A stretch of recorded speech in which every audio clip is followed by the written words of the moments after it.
Thank you. For those of you that have been patiently waiting in the waiting room or listening to this good cop, bad cop thing from Boston and Jersey and North Carolina, thank you for being here. My name is Sean. Your co-host this evening are Addie. Say hi, Addie. What up, dog? Okay. Yep. That's Addie. Yep. And Mary in the Boston area. Oh. This is a slam, a 99-second slam, which means the storytellers are telling one story. It can be no longer than 99 seconds. It should be a true story, although we don't know for sure if they're lying. They're hopefully being honest. And it is a story centered on themselves, not just about their cat, but you get to decide. Hang on. Keep letting people in, please. I got you. We really have to do a better job of collaborating before the event next time. Don't you agree? I thought we did just fine. Yes. Okay. Just fake it. Fake it. Okay. That's why I'm wearing a hat. I feel safer. You make it. I'm watching it. So Thank for you, our Mary Jo. audience who is here, thank you for being here. I don't know how you found us, but you did, and you're here. So what we need from you is to, as best you can, you will hear 8, maybe 9 stories back to back to back.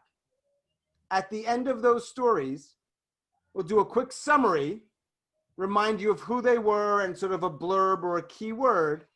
And then you, our audience, will send to the judges and we'll let you know who they are. Or that one person is probably best, right? Your top 2 tellers, your top 2 stories for that round. And we'll have 2 rounds. I'll say that again just to be super clear. We're going to have 8, maybe 9 tellers in the first part of the first round. When that last person has gone, take a little time, decide on your top 2, and you'll send that to the judges. And Sean, Yes. for the tellers that were not in group 1, should they also send their votes to the judges? That's a in-the-moment decision. The Okay. tellers, nod your head at what you want to do. Yes or no, real quick. Yes. All right, go. The tellers want action. So And that's who 3 tellers. and who gets the votes? We send them to you, Sean, or to No, Addie, or I'll let you know. It's going to be either Addie or Mary, but I'll be clear Okay. about that. But for now, the tellers are just telling. Afterwards, you'll know if you didn't tell, you can vote. All of the people in the audience who are not voting can vote. And I encourage you to, because right now we have about 15 people in the audience, which is great. And I appreciate you being here. But if all of you vote, I think it makes it a more likely, a more accurate outcome of sort of what reflects the best stories. And I think that's about all the announcements I have. If they go over time, you will be notified so that you don't waste a vote on somebody who went over time. If that happens, there's apparently some talk of a wall of shame. I'm not responsible for that. So you may hear of that by Addie, our co-host. We will build that wall. Yes, in thug mode right here. No. Sean, Any other last questions you may ask? It's fine. We're a loose, fun group here. Bob's got Are his there- hand raised, a are there- reaction. What is it, are Bob? the tellers going to be given a 5-second or a 10-second No. bell or Nope. something? Nope. Somebody asked, are we voting privately or not? Yes. Like we're okay. You will, just so you know, and I'll say it several times, you will either send it to Addie privately or Mary privately. But again, that's not going to happen for some time yet. Okay? Any other questions, please ask. It's all good. Sean, so everybody gets to vote, not just the people who aren't telling stories. The people who tell stories can also vote, correct? Yes. Not during their own round. I'll remind everybody again of how this works. So yes, you get to vote. So if you're a teller and you're super nervous and you can't focus on the other tellers right now, then don't vote. But if you can do both of those things, then yeah, you'll have an opportunity to vote. It won't be on the round in which you're telling, but I don't want to complicate things. Pay attention. Okay. Decide who's best. Top Okay. 2. Cool? Cool? Awesome. Any other questions? And we're gonna just start. have some theme music or something, don't you think, Mary and Addy? Ooh. Maybe you have some Rocky. Does anyone have Rocky? Oh. Nothing wrong with Fly little down. Rocky. Oh, All right. Oh, no, please. Addy, you've got 30 seconds here, seriously, because this is not. Oh, Eminem. Jaws? New Oh, Jersey it's Rocky. Eminem. We Oh, doing I'm all Richie I'm all Havens? pumped up. you had to pull out the M&M. No, Richie Havens only had a couple right. chords. Listen, guys, I have a reputation. I don't know how I built it of having decent events, and I can't have Addy doing that shit. Okay. I've admittedly. All right, here we go. Now, I Feel want free you to watch. lose yourself in the moment, but you only have 99 seconds. Addy and Mary, would you mind while I do this, letting people in should they come tardy here? Okay. See it. We see it. We're on it. Yep. I'll And speak. I'm gonna now. I feel bad for the person that gets chosen first. I do. However, if your story is one of the best stories, you're gonna go through. Just know that. Okay. Though anything can happen. Oh, right. That's right. Here we go. All right. The first storyteller this evening. Gonna get my watch, my clock out. Unbelievable. It's Nick. It's Nick. Of course it's Nick. Nick, whenever you're ready, take your time. When you start, I'll start. Just make sure, this is another important note. Can everybody mute themselves? Except for our teller, of course. And Nick, take your time. And you're good, ma'am.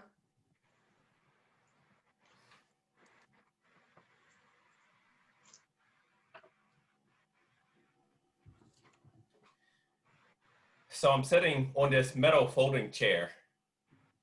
It's actually one of many. There's rows of them. And on some of the chairs, there happens to be these paper programs, and they're sometimes on the floor and in people's hands. And they're even in the hands of the people who are standing on the stage. There's a group of people, and they're taking pictures with friends and family because they have just completed a graduation show. That graduation show is by the Armed Services Arts Performance Partnership. It is the 6-week storytelling program that they've completed. And I look at that class and I realize I wouldn't be right for that. Which is a different story than what I told myself a few months before that, because I actually applied. I wanted to get in there. I've been doing storytelling for a few years. It's 2019 and I'm excited and I love it. And I am the type of person that I am knee deep in everything I do. I am all in. Matter of fact, I'm so far in, it goes above my afro. And so taking a class like this helps me to be that type of person. So that's why I put in for the class, but I don't make it. No problem, I find other ways to be able to improve my crafting of a skill, and I do that. And then I decide to still go to this graduation to see how things turned out. So I sit down and I watch and I see them and I realize I wouldn't fit there because I am here to craft a story. They came here to talk about their lives. They are transforming people and tellers with story. Boom. Bam. Nick B, you led us off beautifully. I'm not going to have a lot of this like back and forth in between this like long interview stuff and blah, blah, blah. We'll get into that a little bit. But thank you for modeling being on time because you did that beautifully. That was perfect. Cool. Good job, ma'am. All right, so tellers and audience, whatever system you use to gauge Nick and then start to sort of reference it against others, make a little note. Nick, you got a number, maybe you have a color, maybe you have a letter, it doesn't matter. Remember, after the first 8 go, we're going to ask you to send your top 2, and we'll let you know to who that is. Okay. Let's just keep rolling. Our second storyteller this evening, I'm just going to keep mixing it up every time. It feels more honest that way. By the way, for what it's worth, I can be bought, but it's pretty expensive. Just as it's going to say. A bottle of Maker's Mark? That's expensive now? That's probably Like like just $27. like a Netflix account. Ah, Netflix password. Okay.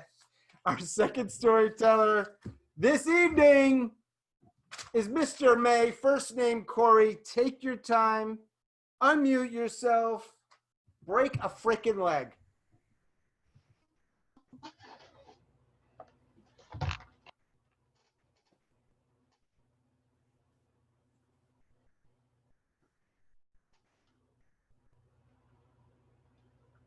I should have known the trip was going to go sideways when I found out that I hadn't packed any underwear.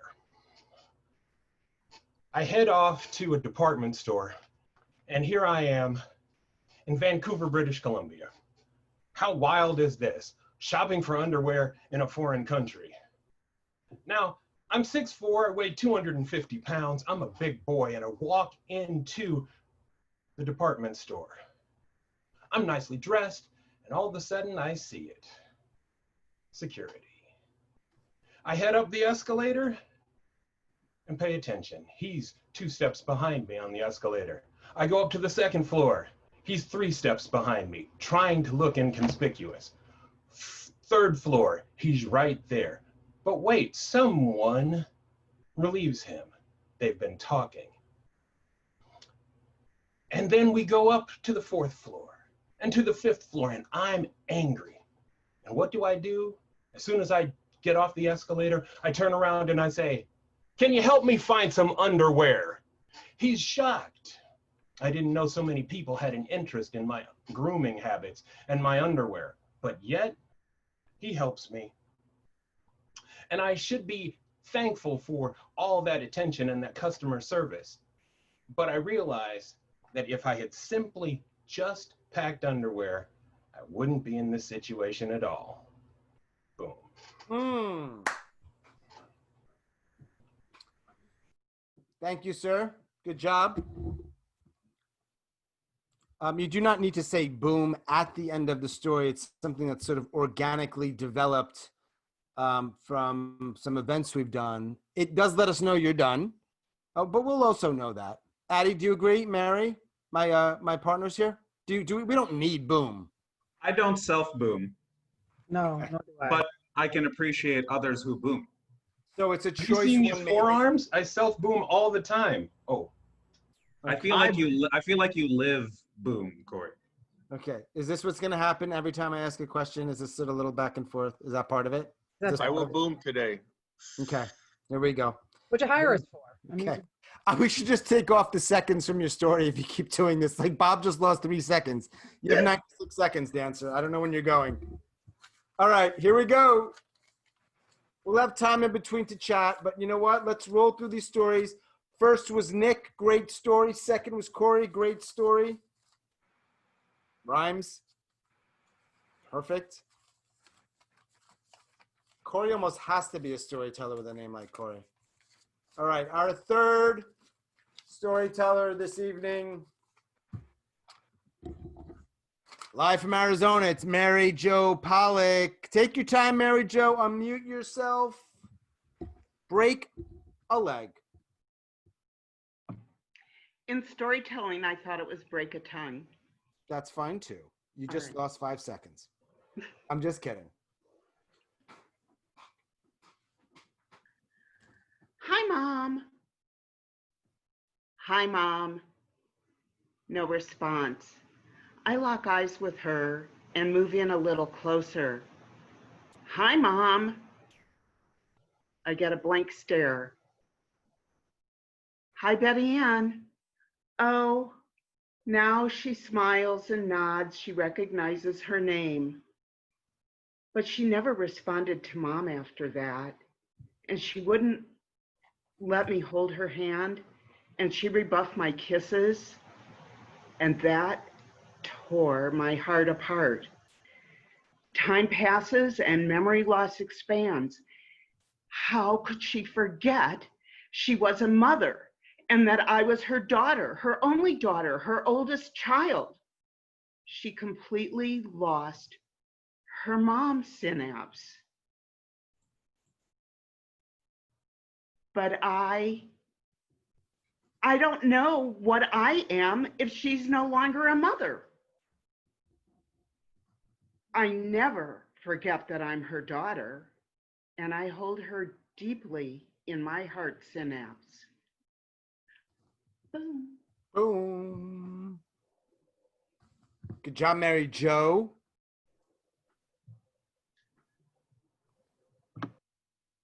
Nice job.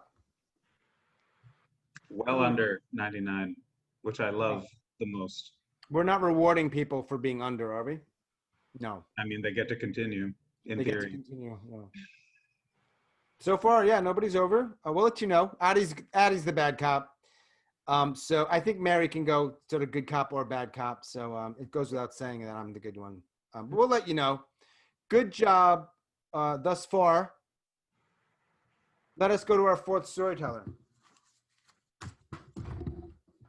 You know, there's like $80 on the line here. That's not nothing. That's 4 bottles of Maker's Mark. That's not nothing. It's something.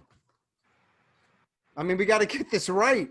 We got to get this right. Somebody buys in bulk. That sounds like a very aggressive per unit cost. That's also a sign that you have a problem. And I actually ask myself that question often. I'm serious. That's a lot of new underwear. Yes. And Sharon just lost 2 seconds from her time. No, I'm just kidding. All right. Storyteller number 4. Bring it, Kurt. All right.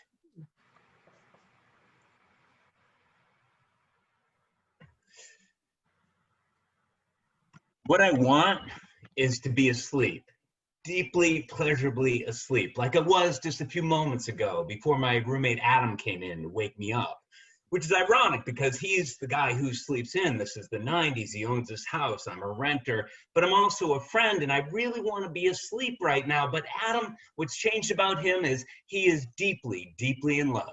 And his girlfriend isn't here, but they've been planting gardens, love gardens in the front, love gardens in the back. And I want to be asleep, but I want to be a friend. And so it's enough to get me out of bed. And I'm in the backyard where it's shady because the backyard, our other roommate, Silent Jim.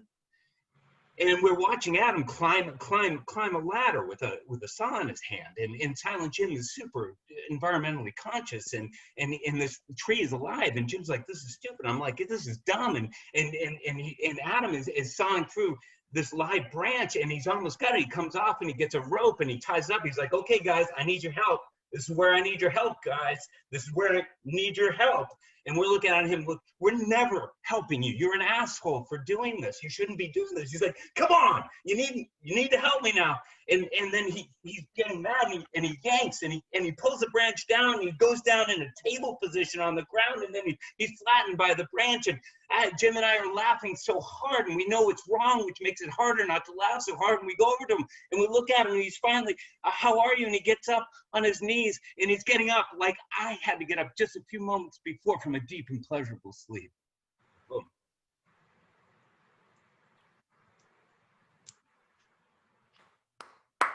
Wow.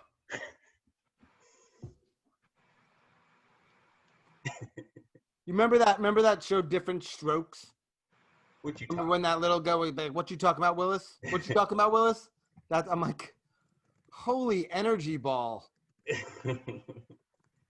I was gonna ask a question that I realized just before it came out of my mouth. You can't ask. You know what I mean? There's just certain questions you've got to not ask. Oh, peanut M&Ms and black coffee. Yeah, that's it. So far, Maker's Mark maybe Boom. coming up. Great job, Kurt. Thanks. All right, so we've got all 17 storytellers here. We do have one person who is maybe having a hard time because she's at the airport. We'll figure that out. So we'll do 8 and 8, and we've had 4 so far. So what that means is that we'll have 4 more, and that those that can vote, which is audience and some of the tellers, will vote for their top 2. All right? I'll say it a few more times to make sure it's as clear as I can be. 8 and 8 is only 16, Sean. I know. Well, Sharon's like a question mark. Julie, don't laugh at me based on his stuff. I know. I don't need to be corrected by like a world-class blackjack player on my basic math skills. You kidding me? How many seconds did Richard lose? Right? Addy, how many? You know, like some seconds, man. Just so you all know, Sharon's a maybe. And so we'll put her in the second group. Just because it's not 100% either way. Our next storyteller, our 5th of our first 8. Live from almost Canada, Silvana. Hey, Silvana. Take your time. Take your time, and I'll start when you start. All right. My husband and I do emergency foster care. And when authorities remove a child from a dangerous home, they bring them to us for 72 hours. And this gives the caseworker time to find a long-term foster home. So we got a call from social workers saying, can you take 2 sisters who are 5 and 8 years old? Their dad was in jail, their mom had OD'd on heroin, and they were both undernourished. Plus the little 5-year-old had cigarette burns on her chest that her dad had put there. Well, Piper and Lucy, they arrive at midnight, and Piper says, can we stay up? And I said, yes. And we took them on a midnight hike. You see, we have a yes house that doesn't have many rules. These foster kids have so much negativity in their lives, and for when they're with us, we want them to relax around smiling adults that say yes. Well, after their walk, they wanted to eat, and I made them peanut butter jelly sandwiches, and Piper says, can we take sandwiches to bed?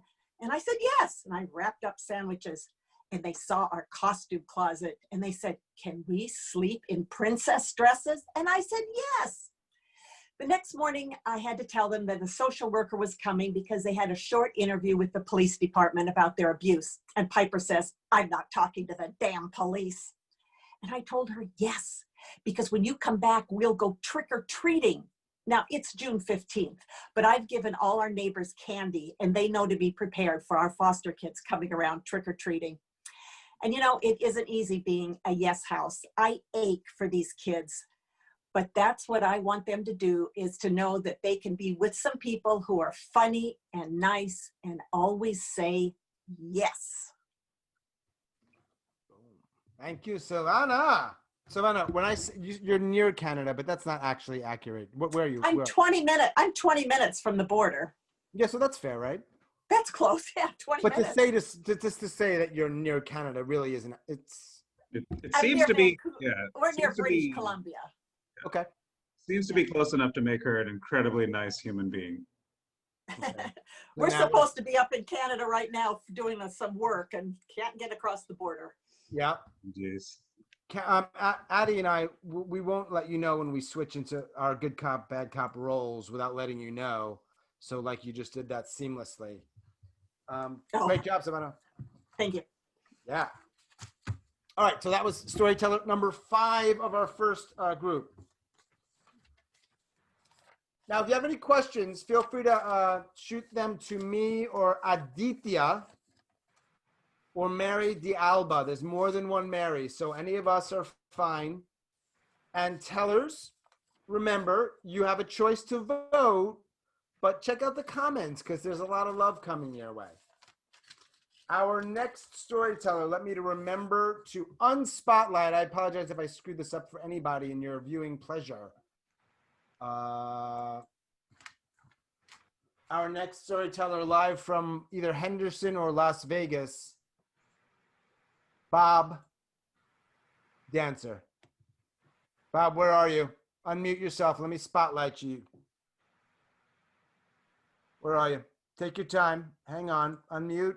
Spotlight. Boom.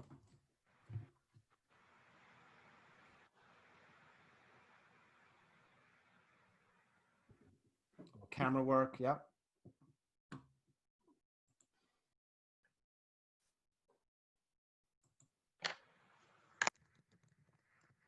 Spring of 2013, and I make my announcement. Bonnie, I'm going to go steady with you, whether you go steady with me or not. Bonnie doesn't like this. She tells me that nobody in Montana would ever do that. And I tell her, I will, and I don't care about what they do in Montana. Until you tell me that you don't want me in your life anymore, I'm going steady. This disturbs Bonnie. Her husband is 47 years, died a year ago from cancer. She hasn't had any dating in like 50 years, and she learned in rural Montana things are changing because she's 69 years old and I'm 66. She comes to me and said, Bob, it's terrible. My friends are laughing at me. I'm going, why is that happening? She's going, I tell them about this crazy guy who wants this one way going steady, and I want sympathy, and they just laugh. And I go, oh, Bonnie, that's really too bad. She goes, yes, if I hear one more person say, oh, that's so charming, I'm going to scream. He's going, well, Bonnie, you know, you could go steady right back. That would take the one-way aspect out of it, and they wouldn't laugh at you anymore. She'd go, holy macatoly! I wasn't going to have any drastic solution like that. But you win. I'll go steady with you, too. Bonnie and I have been together for 6 years of marriage, and it's all because her friends laughed at her. Bonnie! Bonnie! Damn, the use of Dog! Who was expecting that, man? Oh my, what just happened? Yes. We all have our own kinds of surprise endings. Yes. Interesting.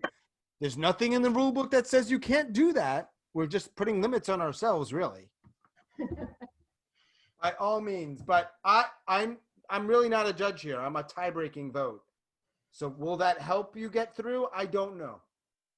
Was it nice to see Bonnie in the last moments of your story? Absolutely. Our sixth storyteller this evening. Good luck following Bob Dancer. Probably have a better way of doing this, but you know, whatever. We'll keep it simple. It's the stories that matter.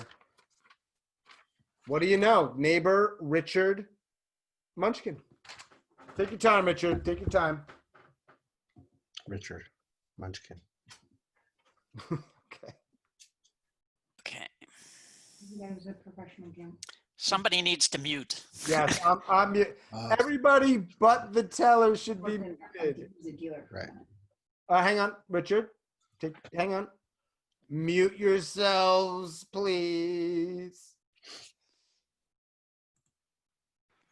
Okay, thank you very much for that. Everybody means well, no doubt. Richard, whenever you're ready, take your time. I am holding my newborn son, Nicholas, by the ankles, and I am going to change a diaper for the first time in my life. And I'm expecting there to be a couple of raisins. And I open it up, and it is seaweed green and more like oatmeal. And I'm trying not to gag, and he starts squirming, and one foot pops out of my hand and goes down into the diaper and back up, and it hits me in the cheek, and it gets on my glasses, and I try to wipe it, and now I have this green smear, and I can't really see. And it takes me like 20 minutes and a half a box of wet wipes to clean up this mess, which I finally do, and a nurse comes and wheels him away, thank God. And I go sit down, and 5 minutes later, this nurse is back, and she says, "Who changed this baby?" And my wife immediately throws me under the bus. And she says, "Come over here." She says, "Why does it look like there was a baby shit explosion in here?" And I said, "Well, there kind of was." And she says, "I am going to teach you how to change a diaper," which she now does. And when she finishes, I reach out to take my son, and she turns away, and she takes him over and gives him to my wife. And I look at her, and I look at my wife and this little monster that caused all this, and I am humiliated and embarrassed, and yet that is still one of the best days of my life. Thank you. Good job. Good job. Good job, Richard. That was Storyteller 7 of 8 in our first part. Good job. Everyone's doing good with time, I think. I haven't had any weird signals or anything from Aditya, who is, by the way, standing and ready to throw down something. But he can't. That's standing desk life. I am waiting to just pounce on someone. Right. Clearly, but yet people are delivering good stories on time, and you are limited with what you can do. I have mixed emotions about it. I know. Don't we all? Great. So let us move on to storyteller number 8, and then we'll go over what we're doing after those 8, and we'll do a quick recap of those stories as best we can. All right. Storyteller number 8.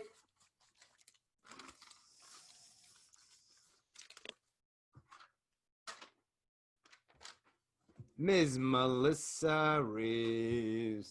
All right, so Melissa, break a leg, take your time. We're in absolutely no rush.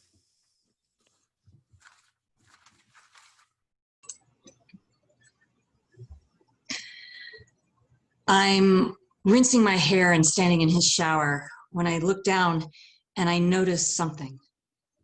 What is that?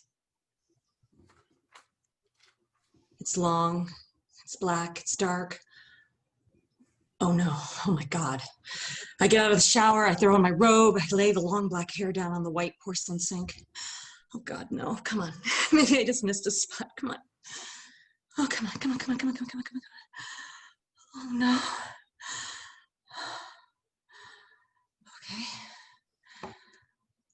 I go out into the family room and he's sitting on the couch. Hey, come on, sit next to me. Let's watch some TV. What's wrong? I found a long black hair in the shower.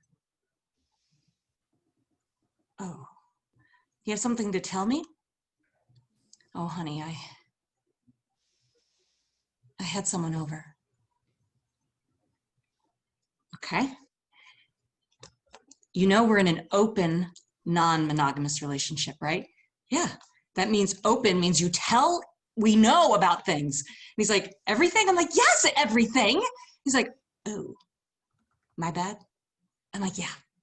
And you know that you will be paying for the therapy, right? Yeah. Boom. Thank you, Melissa. Ooh, Melissa, you do things differently. I love that.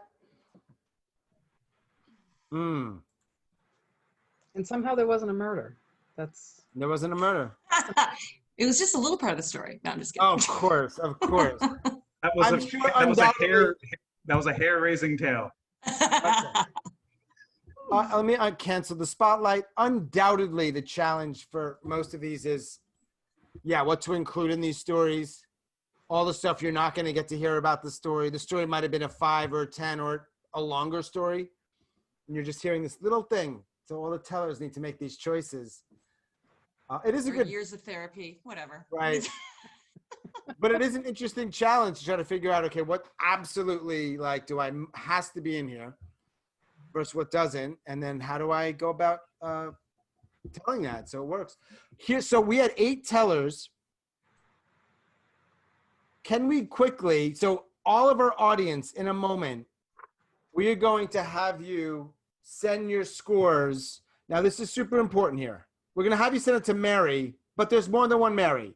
So make sure it's Mary. She's doing something right now. Mary D''Alba. Yes. And what you'll do, and this is audience and the tellers that did not tell. You know who you are. Your top 2 to Mary, okay? Now, Adi and Mary, before they do that, should we go over the stories real quick again, just to give them like a refresher? Sure. What do you think? Yeah. Real quick. You're the host, Sean. All right, I just decided to do that. I Yes, just sometimes please. need validation in the moment. I appreciate you. I've got a 90-second story about that if you want to hear it another time, maybe. All right, Mary, so what do we have? Mary, are you cool with doing this part? Sure, yeah. So Nick told a story about becoming meta at a storytelling event. Yep. Kory talked about asking someone for his underwear in a store, and then boom. MJ talked about her mom and what was happening with mom. Yep. Talked about the tree falling on his friend. Hysterical. Silvana is the yes house. So remembering about the yes house. Bob talked about his Bonnie and the love there. Richard, I wrote down, was the baby shit explosion. And Melissa talked about the long black hair that she found in the shower. Yes. So, yeah. Now, the tellers won't find out until the end if they are going through and they are in the final 5. It should be noted, though, that these are fantastic stories. Mm-hmm. And I'm not much of a blowing smoke up people's asses kind of guy, but that was really well done. So thank you for that. Now, everyone but the tellers, please share with Mary D''Alba private message in the chat function. If you don't know how to do that, you can just put something in the chat right now, like, I don't know what I'm doing, and someone will help you. If you know it, private chat, excuse me, I'm not helping, chat, scroll, Married to Alba, she's a co-host, your top 2. And we'll give you some time there. So a couple minutes, take your time. And Addy might play some Eminem on his guitar while we wait. I'll try to like make it a candlelight version. Just play music, Addy. Oh, please no. Addy, yeah. Less talk, more strings is what I think. You can talk, Richard. They can take seconds away from us all they want now. We're the good guys. Right? We're the good Sean, guys. If we weren't in that half, we can vote. Right. Yeah. Yeah. Okay. If you weren't inspired to vote before, I think you will be now. Let it land, folks. And the sway.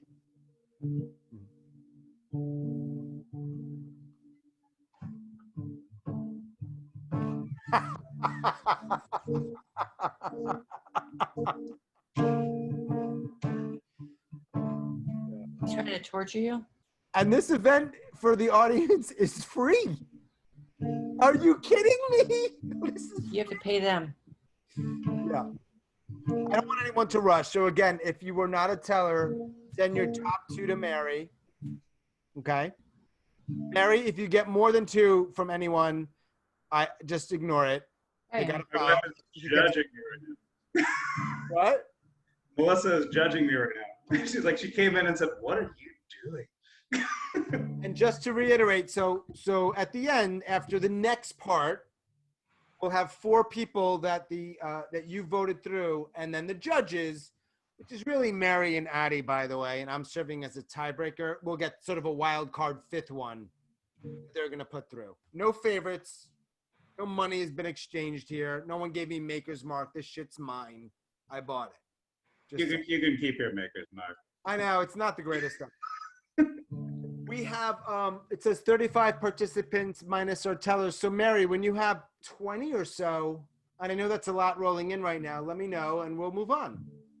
While you do that, I don't want to sound weird, but I think Addy's Eminem thing is probably reached its, I think we're good. Okay. Moved. Okay. By the music. Okay. While you do that, would any of the tellers who just told, those 8, unmute yourself? I have a question for you. The question is, hardest part for you, and I guess we could use this story as an example of trying to craft a story in just 99 seconds or less. Bob Dancer. Well, my hardest part was practicing with Bonnie.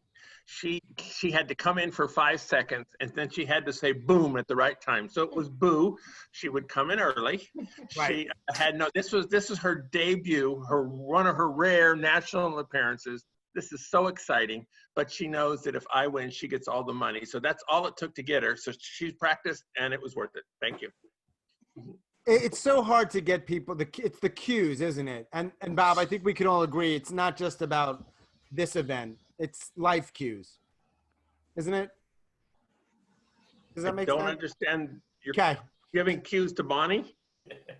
I have trouble giving cues to women and having them getting on the same page. I've had that experience for a number of years. Yes. Is that what you're saying? So it wouldn't be any different with Bonnie. Why would it be different? I think things are better with Bonnie, and I think it's also very wise for me to say that right now. There she is in the background. Anybody else? I am really curious. What is the hardest? Nick, yes, sir. So for me, like what I did with that story is I broke it in just to a 3-part act. I allotted no more than 30 seconds per. 30 seconds beginning, 30 seconds middle, 30 seconds end, even though I knew we had 99. I figured that would be the fluff if I needed it. And then I kind of figured out, and so I put stuff there and kind of like joke writing. If I tell a joke the first time, it's like really long and too wordy and everything else. And so you spend the rest of the time throwing stuff out until finally you get it to fit. And so that's what I did with it to try to get everything in there. Excellent. Well, that was the type A personality speaking, I believe. I don't know Nick very well, but I just recorded it. And if it was under a minute and a half, I'm like, oh, okay, I just have to pick my words a little bit. You know, I didn't think about it any, I didn't write it. I just recorded it a number of times to make sure it was under a minute. Everybody's got their own way of doing it. Yeah. Sometimes you have a line that you really like that you just end up having to cut just because you don't have the time. Yeah. What line did you cut, Richard? No. Oh, sorry. No. Well, for me, I wanted to work with not using too many words. Right. I wanted to work with silence. I should have been in the mouth this month. I didn't know silence was the thing. No, it's just starting. So you have I think they did Seattle though. But I don't know what that matters. You can enter everywhere. You can? Okay, Yeah. cool. Anywhere. Okay. I was wondering why they were doing that. I'm like, why are they doing that? Yeah. Cool. Thank you all very much. All right, so that's it. So Mary, give me a thumbs up, Mary, if you're good. I sent you some information if you look in your chat. Is it going to influence the way I do the rest of the event? Oh, no. Okay. Because I don't have a good poker face. I'll be like, holy shit, that's what'll happen. Right. No. All right, we'll do some sort of conferencing and we'll work it out. Okay. For those of you that don't know this is part of the event. It's a meta thing. We're working on it. It may not be compelling, but there's potential. Okay. I think. Addie's guitar playing, among other things. You had your chance. I was told to stop. I would love to know how you were able to pick that harmony up so well. If that's what that's called. Literally 2 frets and pretty easy to teach anytime. Yeah. All right. So this is our second part, right? So tellers that have already told, you will have your voting. You can vote, and the audience will vote. Again, we'll have this like group. Then we will figure out who's moving forward, and they will tell their second stories. Cool. Same thing. I'm gonna just mix it up. It ain't too complicated.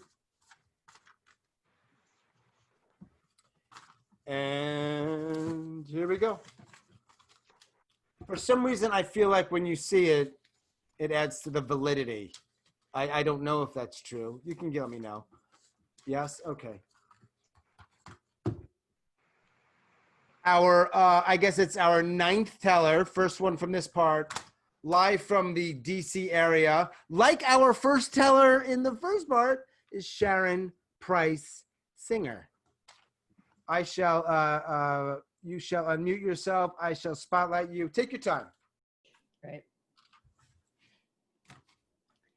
Gordon was my most fun client by far. At my first job out of college in Boston, I worked in a sheltered workshop with people with disabilities.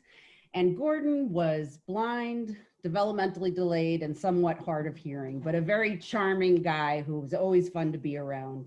And he would make up sayings for the staff. And for me, they all knew that I took the bus to work. And so he would sit there and repeat as he worked, riding on the Sharon Price bus, riding on the Sharon Price bus. And I was like, oh, that's kind of sweet. Like he's saying my name and remembers me. So one weekend I'm on the T and on the subway and on a crowded car. And from the other end of the car, I loudly hear riding on the Sharon Price bus, riding on the Sharon Price bus. And there he was, no way of knowing I was there, loudly saying my name everywhere that he went on public transportation, apparently. So years pass, I move out of Boston and had come back for a wedding. And I'm on the bus at the airport, and who do I see but Gordon, who had gotten a job out in the community, which is what he had always wanted. And I say, Gordon, I'm visiting from Michigan, and that's where I live now. And he stops and thinks for a moment, and he's like, I don't think I can make it there. It's too far. Apparently the Sharon Price bus doesn't go to Michigan. Thanks. Awesome. Thanks, Sharon. Sharon's got dogs near her, 3 dogs, but you wouldn't know it, right? There's 3 dogs around. That's another thing that we don't often talk about, is while you're trying to perform from home now, perform, whatever word you want to use, you've got other things you've got to deal with, kids or children or Bonnies or whomever, whatever, and they're around, and you're trying to focus on that little green dot in my case and do your thing, and you've got these outside. So good job. Great. Addy, give me a thumbs up if you're feeling okay right now. Sort of checking in, as they say these days. They sort of checking in. Good. Having a better bourbon, so I'm in a good place. Yeah. You and I should do a sort of Brene Brown type podcast, you and I, don't you think? It sounds just like an off-cat, like something like that. And Julie's saying no. But not the exact same thing, Julie. It's just sort of okay. I'm happy Julie, to I'm angry and I want you to get picked. I'm happy to Google this old person you've just referenced. Okay. Here we go. Our second storyteller it's our 10th storyteller. I think he's here. I think he's making his appearance here. Jeff, Chicago, you're here. Unmute. I'm here. Where are you, brother? Hello, over here. You are good. Let me just spotlight you. Take your time. Everybody else, please mute. And Mr. Jeff in Chicago area. Okay. Eddie, can I get some guitar accompaniment, please? Okay, never mind. All right. That doesn't count towards my time. I will give you a pun, though. Yeah. Boom, it's in the chat. When I was Sean, 9. You have shown Julie looks lovely, but she does not look like Jeff. Thank you. Jeff, I am so sorry. Go back. This is an anti-Jeff conspiracy. Blame me. I'm the mean one. I apologize. Take your time. You're good. Now you're spotlighted. We switched bad cop. Mm-hmm. Yeah. Yeah, no, I got it. Okay. When I was 9, my family moved from the city to this little tiny rural village called Versailles. And this was a high school football obsessed community. There were 400 kids in the high school and over 100 were on the football team. So as a theater kid, until my senior year, I saw the inside of a lot of lockers. And I was never going to be able to hold my own in a fight. So my best move was to take my fists and then curl up into a ball.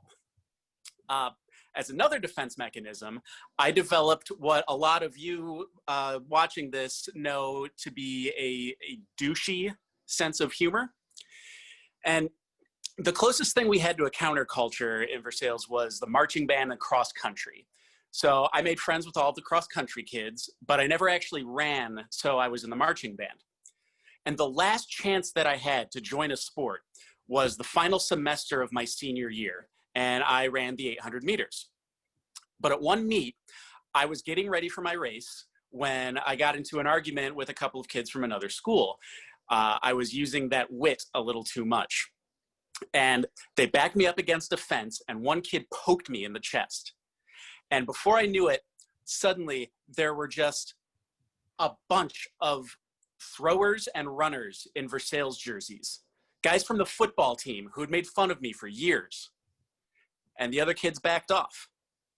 And I turned to one of my guys and said, "Hey, thanks a lot, man." "Yeah, dude, we're teammates. No one from another school is going to fuck with you." Boom. Pow. Thanks, Jeff.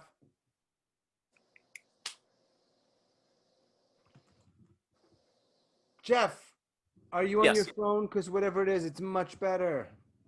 Yes. Good. Excellent. Nobody's going to fuck with you.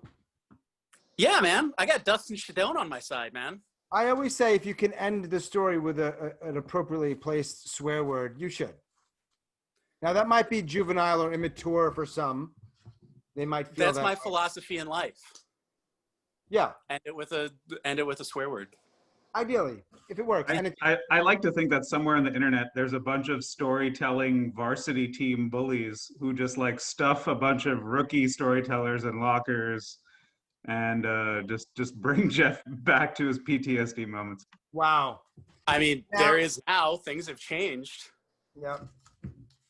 Want to be careful, Addie, with some of those words that you're choosing right there. They could be triggering. But we understand. Yeah, okay. Our third, let's move on awkwardly. Our 11th storyteller this evening. Let me just mix this up for you. I apologize. I made a few errors with the spotlighting. We're trying. Jeff, for example, is still spotlighted right now, so Jeff smile. This is the live experience, Sean. It's all good, man. It Our next, how about I'm going to do something a little differently. Instead of telling you who our next storyteller is, I'm going to spotlight her. Julie Baker. Where are you, Julie? Not showing. If you can see it, great. Julie Baker, you are up. Take your time. When you start, I'll start. It's 2002. I am at my 20th high school reunion because I recently reconciled with my high school best friend and she convinced me to go. I wasn't excited. I didn't really like high school. I spent most of my time out by the dumpsters getting stoned or skipping my last class and going home with my boyfriend who worked at a package store.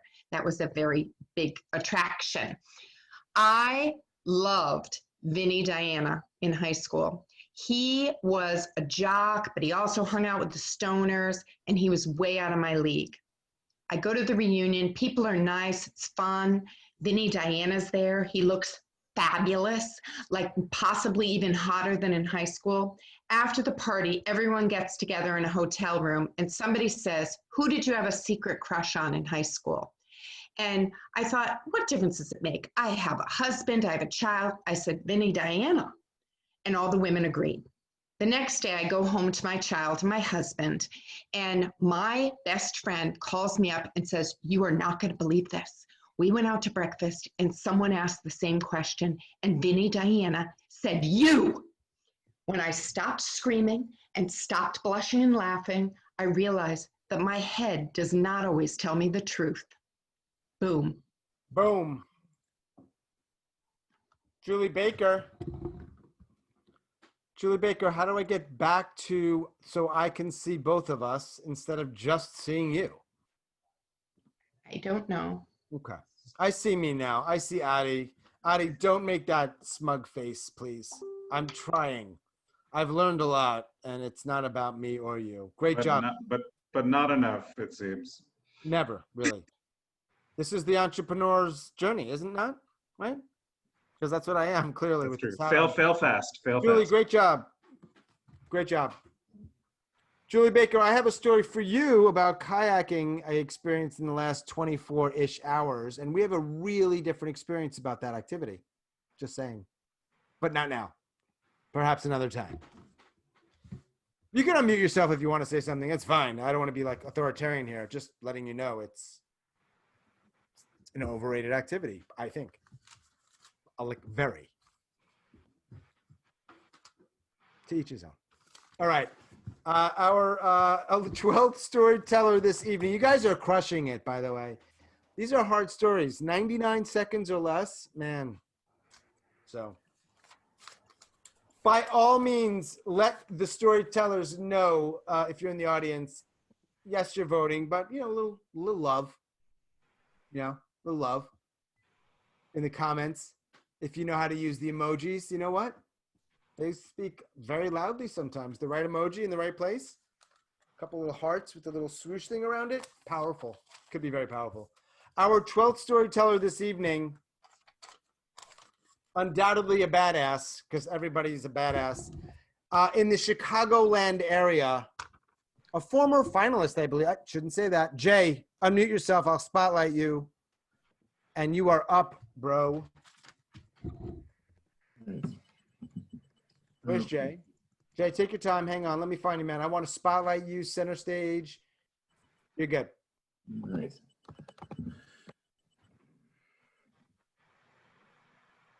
I'm on a, excuse me. Oh, Jim. I'm on a stretch of highway, cruising the edge of nowhere. Car full of friends who've got the music loud enough to shake your shirt. and empty rural roads all around. When out of the darkness comes a speedy gray Porsche piloted by one of the many lawyers who moved out to a cheap subdivision to make a meager fortune seem like billions. Other than eyes on the road, I ignore him until my buddy nudges me. I glance over to see Porsche guy pointing at us and laughing. Now, it could be the beat-up nature of my Mercury mystique or a car full of metalhead cliches, but the fact of the matter is this will not stand. So I put the pedal down.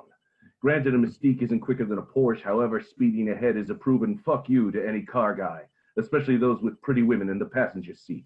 Yet it's a short-lived joy. This long stretch between the corn eventually comes to a stoplight, and while I'm stuck at a red, along comes the Porsche, who is soon revving his engine, spoiling for a race. I figure, what the hell? Don't expect to win, though that's not the point. So I keep a side eye on the opposite light, because when that goes red, I can nab a split-second head start. I take off right as the light turns green, and we're racing. Even better, I can hear the Porsche grinding gears. Either this guy doesn't know what he's doing or was so startled when I launched, or whatever. I'm actually ahead, changing lanes so he can't get around me, and we're both zigzagging at 115 miles an hour. At that speed, you can see the wind coming at the windshield, and a thought pops into my head.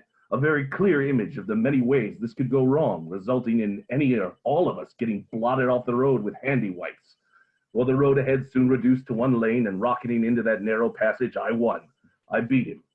But the risk didn't equal the reward. Thank you. Boom. Boom. Thank you, Jay. Jay, a lot of people are commenting on your voice. Yeah, I get that. I get that a lot. I got to really do something with that. Yeah. You have a nice voice. That's what they say. One person, Sean. One. No, it's been several people. It's not he's gotten it before. It's not as if we're just throwing this thing where it's like, wow, he gets this. Has it worked in your favor in your life? Has it helped you or hurt you? On occasion. I did have like a late night radio show for a little while in college, and I've had a few. It's difficult getting into voiceover work. It's a closed off community, and especially when you don't have an agent. That was going to be one of my goals before quarantine happened. Okay, get an agent. Yeah. Could you hit us with a little In a World? In a world where two brothers are alone in a car making nachos, everyone's wondering, why don't they get a restaurant? Why are they using the heat from an oven-baked car?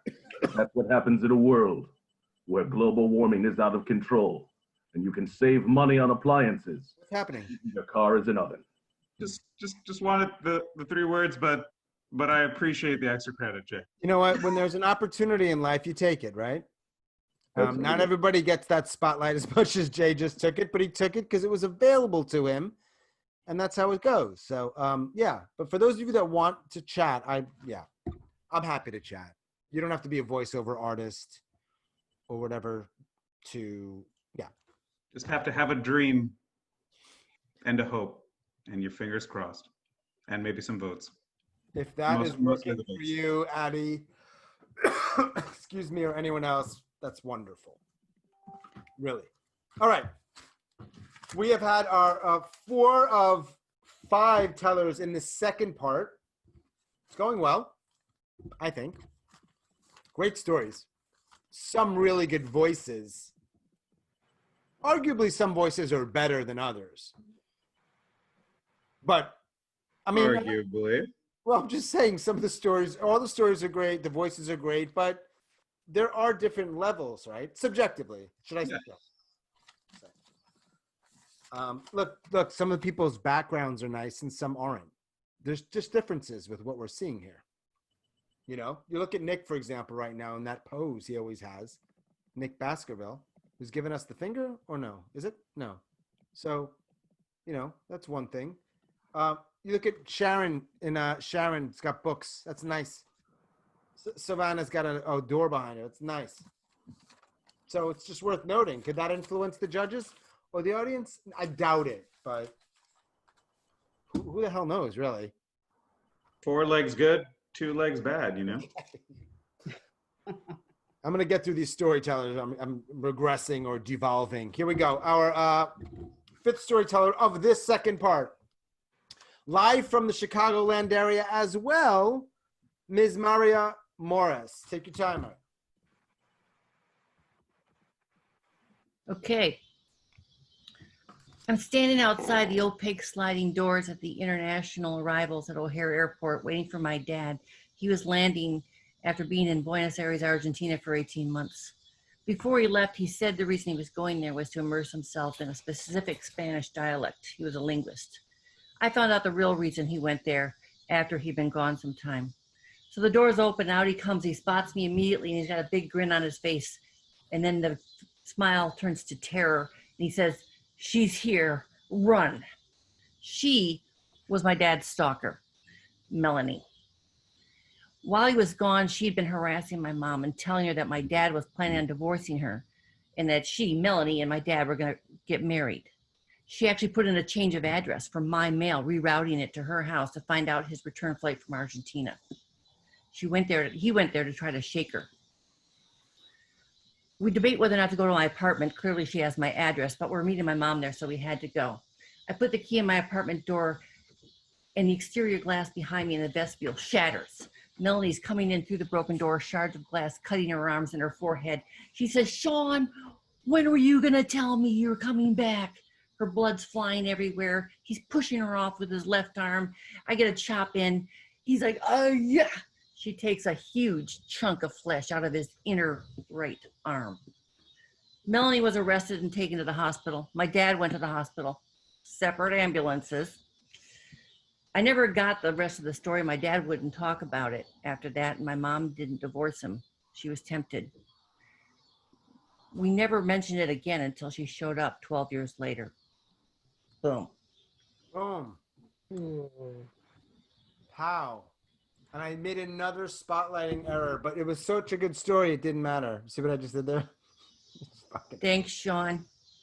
You crushed it. You're the best. Chicago doesn't play. Chicago and Boston, and not only those cities, I'm just noticing something's happening in Chicago and Boston. It's producing tellers at a different rate. The percentage of people in those places.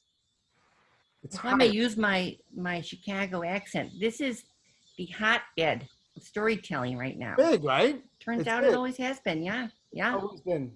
Yeah. Now Julie's getting ghetto, which is always fun to see. We always like her getting Addie and not tonight, but at another point we'll see the Addie and Julie Thug Life show partnership. That'll be great. Oh, I have Thug Life artwork. I actually, if anyone is from Chicago, it sounds like Maria is. If anyone could hit us with just a one word, Kevin with an exclamation mark, that would be wonderful. Kevin. All right. Yep. This is yep. All right. Let us move on. Great job, Maria. Thank you. Now, just so you know, in this second batch so far has been Sharon Eisner. We're gonna do our best for me to share screen and show a video of her. If it works, great. If it doesn't, it doesn't. But her name might come up. Just so you know. We're going to take chances, Sean. That's what we do here. This is what we do. We do. But it's not Sharon this time. It is live from, I think, DC as well, though he's not originally from there.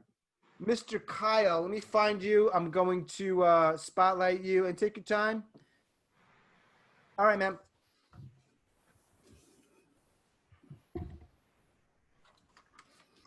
Eight months ago, I started my dream job after 23 years working in a bank. I now work on a cruise ship, training to be a cruise director. My specialty is fun. Everything is going perfectly. It's my first week, and we're having our first fire drill, and I'm with my partner in crime. His name is Matty. I'm standing outside the ice skating rink. But something's not right. From under the door, it looks like smoke. It's dry ice. It looks like smoke coming out from under the door. And I look at Matty, I'm like, wow, they take this shit seriously. And then on the other side of the door, we hear actual shrills of terror. Men, women, and children screaming. And I look at Matty, and he looks at me like, we got to go in and save those people. So we beat on the door, and the door opens. And it's a fireman standing there. We're not taking this seriously, but guess who is? The guy that's head to toe with the mask on, the hose coming out, so he has oxygen. And he throws me to the floor, and he looks at me, and he goes, "Are you okay?" And I think I was until you started shaking me, and he doesn't hear me or listen to me. He takes a red sticker out of his pocket, slams it on my chest, and it says, I'm a potential fatality. He and some other guy, another fireman, lift me up, put me on a gurney, wheel me out into the hallway, and I'm freaking out, and I'm thinking, I'm here, I'm okay. Honestly, the scariest moment in that story was that I almost got fired by a fake fire. Thank you. Great job, Kyle. Thanks. And by the way, this is going to be a little awkward what I'm about to say. You have great teeth. It's worth noting. And he wouldn't note it for just anyone. Okay. Did I say it for anybody else? No. You've said it to me many times. Okay. Well, okay. Oh, that's great. Way to kill that moment, Adi. He felt so special for a second, and then you just yanked it away. No, we have an open relationship, but you need to let me know when you're going to tell other people they have nice teeth, Sean. That's great. See, Adi, We can have a teeth off. That's how it works. That's how it works, Open. Let us discuss the birthplace of humor, shall we? Is it futures? I want to use the word birthplace from time to time. I just believe that everybody was thinking that. And I believe that, so I feel like, I don't want to reverse engineer or just explain the humor. It's just, it's a given. The dude has great teeth. The dude's got great teeth. I'm just saying something that no one else did for obvious reasons why, but nonetheless. All right, thanks. Yes, now it's really awkward. And yeah, okay. Thanks, Kyle. Great job. All right, our, Jesus. It is our 15th teller, is it not? Yes, our 15th teller this evening. Mary, you're jotting down notes about each of the teller. You know it. Adi's keeping time, and I'm just feeling Sort of. foolish, getting redder. Trying to see how I can. Here we go. Oh, boom! Mr. Harold, up also in the New England area. Show him some love. Harold, let me spotlight you, and then it is all yours. Hang on, my man. Give me 1 sec. Where are you?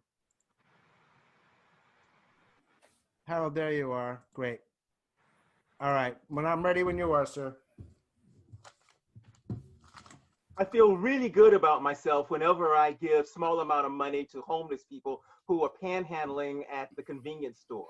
I feel even better about myself when I buy a hamburger or two for a homeless person at McDonald's. One day, I was in the parking lot in my car, my air-conditioned car, and a homeless man wheeled himself up to my car. He was in a wheelchair. He was disheveled. I rolled my window down and noticed that he smelled a little bit. He said, I need money. I looked through my wallet and I pulled out and gave to him $2 and $1, $2. And I did this with a smile. He looked at me and he said, you know, I come out here every day in the hot sun trying to ask people for money. And you look through your wallet and you give me this measly $2 bill and you expect me to be happy and to thank you. My first reaction was, who is this guy? He doesn't know anything about me. My second reaction was, and I don't know anything about him either. Maybe I shouldn't be so smug. Maybe I shouldn't be so self-righteous. Maybe I should try to treat other people the way I want to be treated. Because someday, this could be me. Boom. Boom. You hear what I'm saying about Boston and Chicago, right? It's not just me. I'm not making this up. No. Now, admittedly, there's like clusters of storytellers, right? So we've got Boston, Harold's representing among others. There's Chicago, there's DC, and then we have a few people here and a few people there and around, right? But DC, Boston, and Chicago, something's going on there, and I want to learn more about those urban centers and how they create such gifted storytellers. Mm-hmm. Stories about New Jersey do fast track you to the finals, just a side note. That's right. There's actually a couple things that do fast track you to the finals, but you're not typically supposed to let them know what they are, Addy. That's my bad. See, this is why we're learning. If I was from Boston, I would have known that already. Listen, if there was no money on the line, hey, it's a pilot, but there's like $78.55 here. Let's So all, like a good jury, let's pretend I didn't say anything to snap. Let us try to take it a little more seriously. People here we go. Second to last, we've got two more, and again, one's a video. We're crossing our fingers. Now, deep down, I'm pretty sure the tellers are like, whatever, I hope the video doesn't work. I know that. I know a little bit. You're probably thinking that. Julie, here we go. It is not going to be the video just yet. It is another New Englander. It's incredible. Andrew. Yeah, just for the record, I was born outside of Chicago. Wait, sorry, I muted you. Unmute. Accidental. I apologize. Unmute. It's all right. I was just correct. I just wanted to go on the record and say that I was born outside of Chicago. I grew up in New Jersey, and I currently live in New England. So I don't know what that does, but you know. Trifecta. It panders to the judges. That's what it does. I've been restrained from telling you what it does, but nobody likes good, but good luck. And I wouldn't have started my story off that way, but whatever. Well, okay, you know, it is what it is. It is what it is. My father was missing the end of his right index finger. He lost it in an industrial accident when he was 16. And growing up, I was fascinated with that digit and the missing digit. And part of the reason I was fascinated was because he would do wonderful tricks with it. Like he could stick it here and it looked like his fingers up his nose, or he could stick it in his ear and it looked like the same thing. Or if he was out to dinner, sometimes if he was in the right mood, he'd pour ketchup on his plate and he'd call the waiter over and he'd say, "This knife is much too sharp." But what was really interesting was how this thing altered his life. He couldn't go to West Point because he was missing his trigger finger. And his graduating class at West Point suffered horrendous casualties in the Korean War. He became addicted to cigarettes while he was getting his finger treated in the hospital because he had to have penicillin and the guy next to him offered him a cigarette. Once when I was getting older, I was probably in high school or college, I asked him, "Hey, do you feel any pain from that missing finger?" And he said to me, "Sometimes I do. It's really weird, but even though it's missing, I feel the pain." The only time I ever saw my father cry was right before he died, right before he passed away from the cancer that he got from smoking. And we were talking, and he looked kind of troubled, and I said, "What's wrong?" And he just kind of broke down, and he said, "I need something for the pain. I just want something for the pain." And that's what I spend my time thinking about these days, how even though something may be gone, it can still cause us a lot of pain.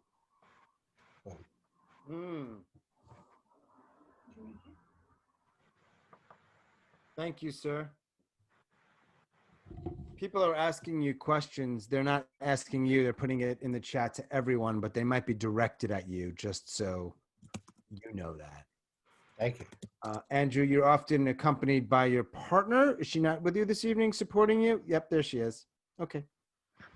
Some of us know. Working. No, fine. Yeah, I'm sure she's very supportive of your storytelling efforts.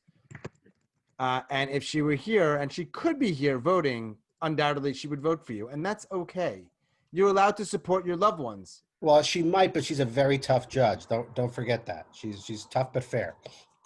I will say that your creative restraint in not using her as a prop is admirable, Bob. Somehow I don't think that was meant for me, Addy. Guys, I don't know how I can keep up with the level of wit here and quick, clever.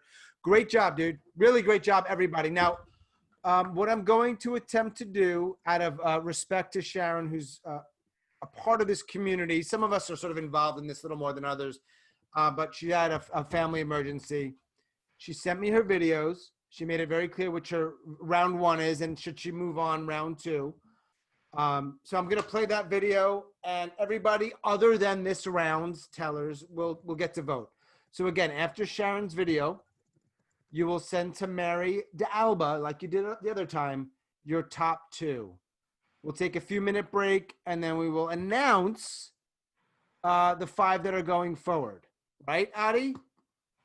4 from the audience, 1 from us, but I'm not going to let everybody know who the judge's decision is versus the top 4, because I think that we could get fried for that. It's just going to be the 5.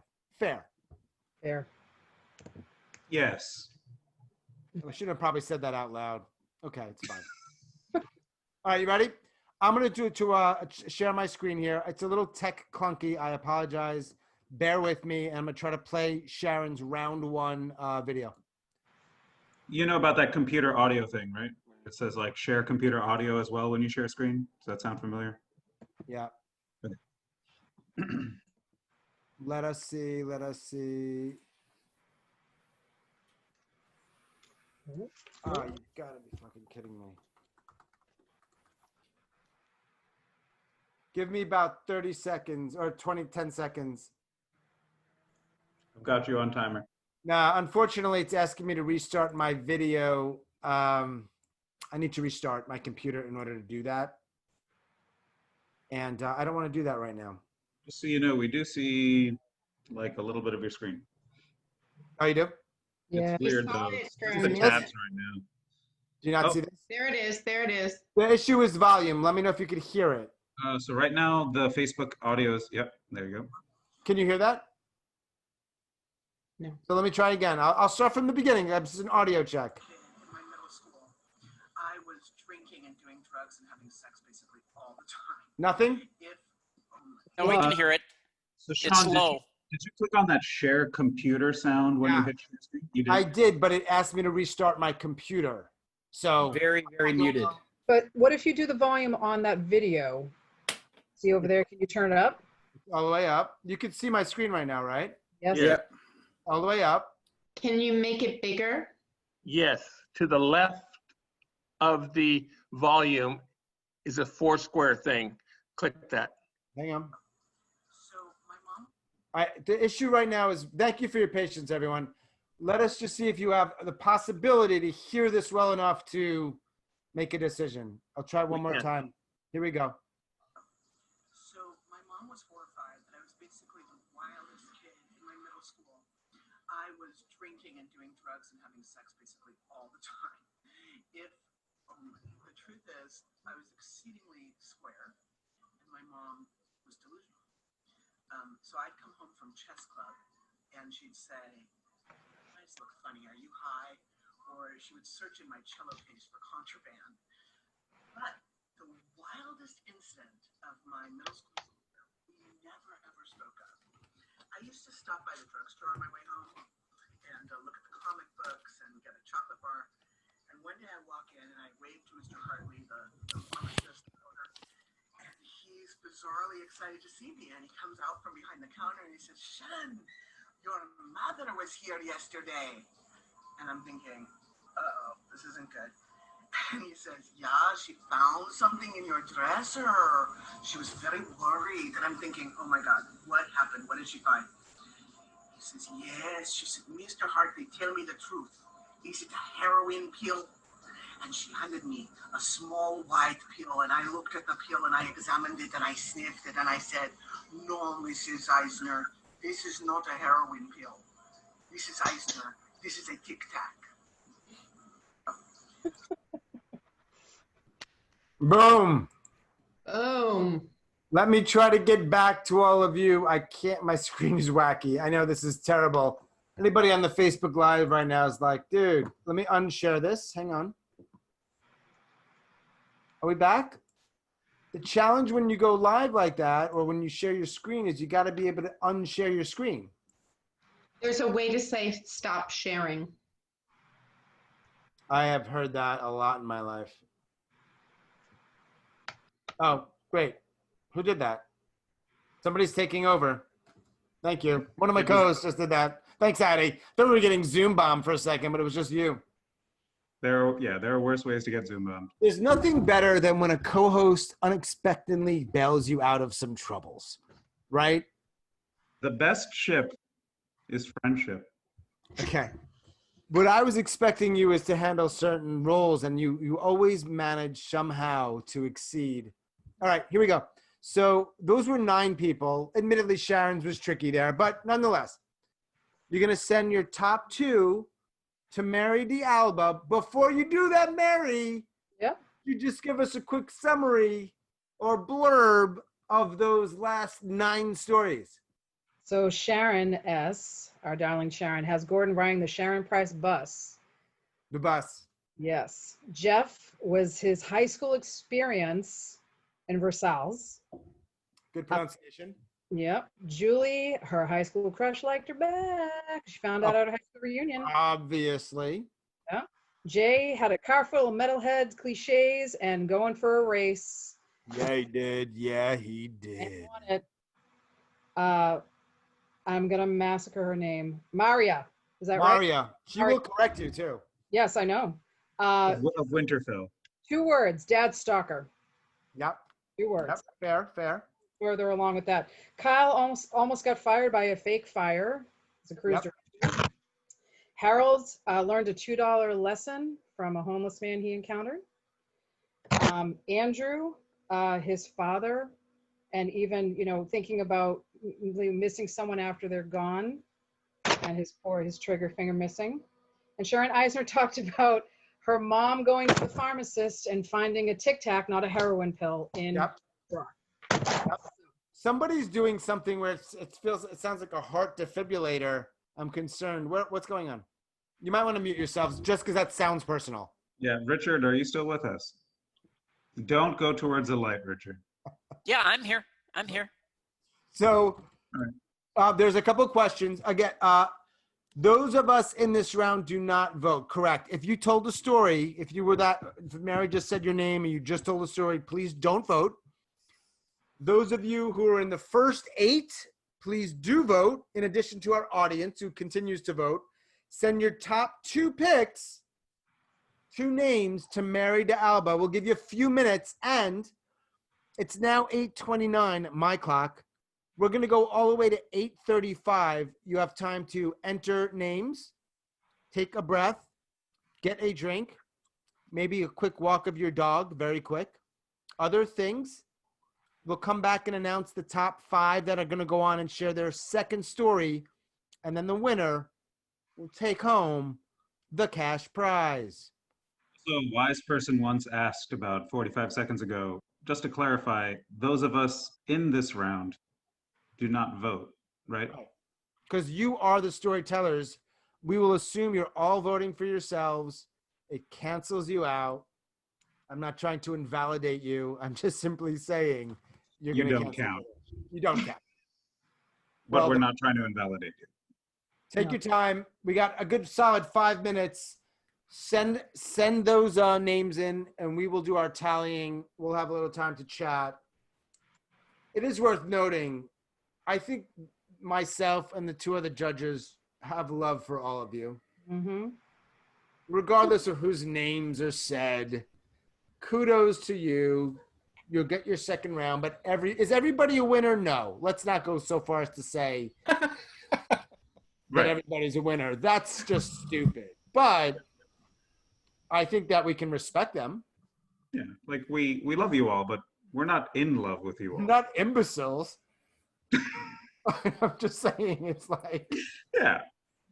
No. I mean, everybody did really well, and I do mean that. I know I joke around; it's hard to tell, but I love the fact that you, as tellers, and the audience came, and you're supporting this stuff, and you're crafting it and telling it. I do. It's actually hard for me, and I get stupid about it because I genuinely think everyone did well. So it's like, I almost wonder, should we maybe not have a slam and just do more like open mic stuff? But then I'm like, I'm here for the participation trophy. Okay, you got it. So you have 4 more minutes, and what we're gonna do is Mary's gonna continue to get the names of the second round. It's not really the second round of the last 9 tellers. You're sending it to Mary. If it's not working and people aren't following directions, just unmute and yell at them. I will. Yeah, because Addie doesn't like to yell. Oh, I feel like when you do it, people will listen. Addie just plays guitar. It's true. I get very, I kind of clam up and go into a corner. It's not a good situation when there's too much noise. Now, if your video is showing, you can stop your video or mute yourself if you have to do something you don't want us to see. Kyle, for example, right now, maybe he's flossing. He doesn't need to, but if he were, maybe he doesn't want us to see that. He could stop his video. He's like next level, way beyond the whitening strips. Dude's got some sick teeth. Look at this. I mean, come on. I want to go around. I won't do this. I'm just telling you what I want to do is to go around and everybody find like what I like the most attractive thing about them for me in my physically, but I feel like I'm going to get in trouble. What could possibly go wrong with that? Love it. Right. That's why I'm saying it's a good idea. Yeah, we're all friends here. We all love you all. No, I mean, just to be clear, I'm talking about, I can only see people's faces. I'm not even thinking that way, dude. Sean, can I say something? Good. Thank you. We have a very tight race here. Some folks only sent me one name. Okay, for the second, you're talking about the last round? Yes, this round that we're in right now. I need a second name because it's very, very tight. All right.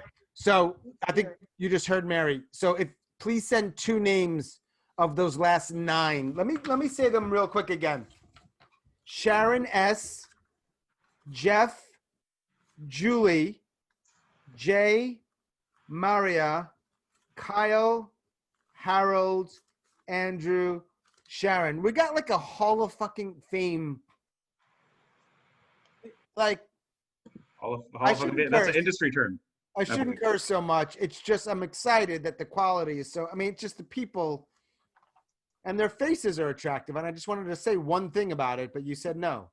Well, we didn't say no. Julie's always got the like mom. But we didn't say yes. Sean's in his second inch of Maker's Mark. No, I had one. I've had like a tiny bit of Maker's Mark. I'm not the guy who. You guys know me. I'm not the event guy who does that shit, right? Nobody said Sean. But like, I'm the only one who looks at Nick and that photo and says, "What a beautiful smile he has." Please.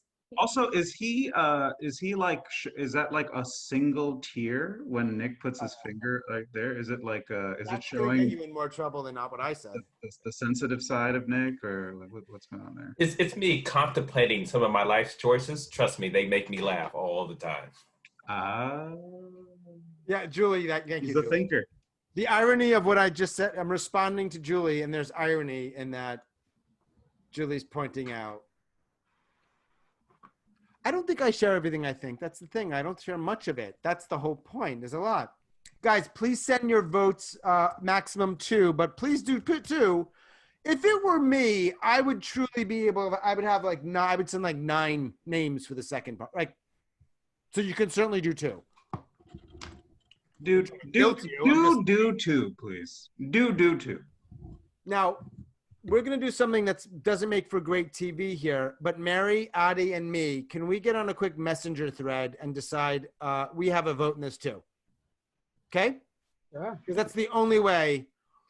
Take like 2 minutes, relax, smoke a cigarette. I know people don't do that anymore.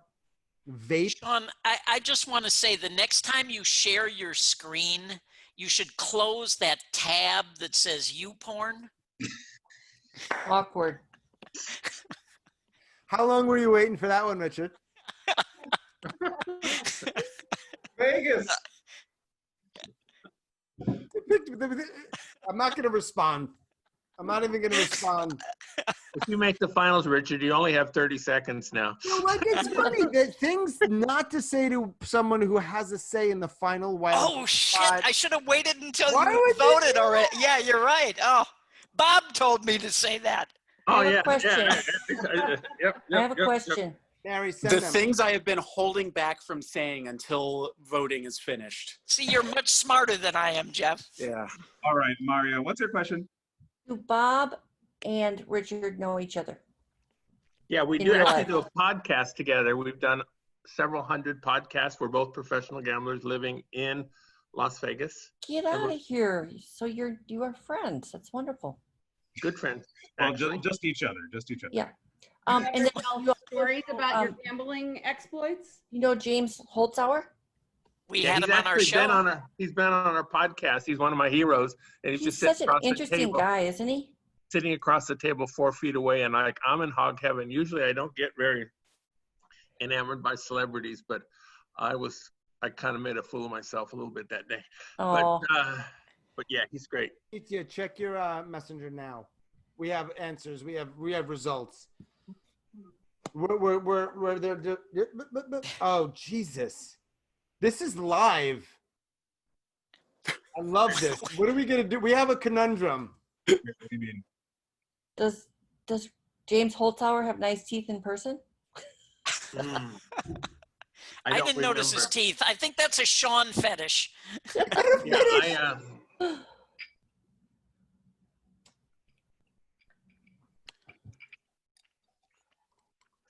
well, one reason he was so successful is he's very, very bright. Yeah, and he obviously he's a sponge. Like every bit of information stays in there once it's in there, in his head. Well, you know? He studied efficiently. I wish I had talked to him before I went on Jeopardy. I would have done better. You were on Jeopardy? What? But yeah, it was his technique was. I actually have a Jeopardy story, but it's much longer than 90 seconds. But I could have done a lot better if I had used his approach. Yeah, he went for the big money and then went hunting for the double Jeopardies. But way before that, his approach.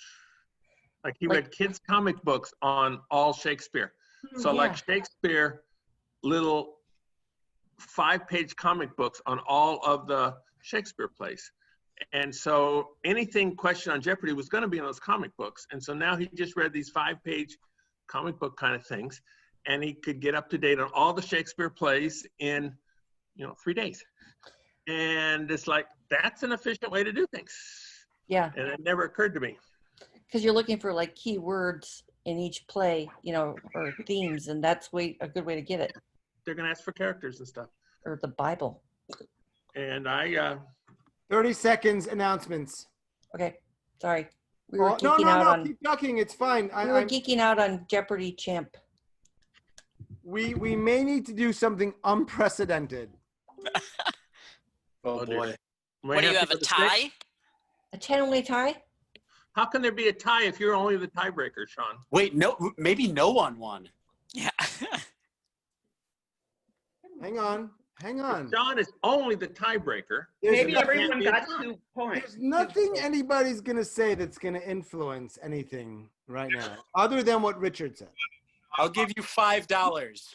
Done. Okay, then I get then I get 65 back. Awesome. Guys, I need you to just, we will tweak this process moving forward so that those who are watching it's bearable. What's the conundrum? No, Maria, that's a need to know situation. Oh, okay. And you don't need to know. Apparently. Guys, no, but so.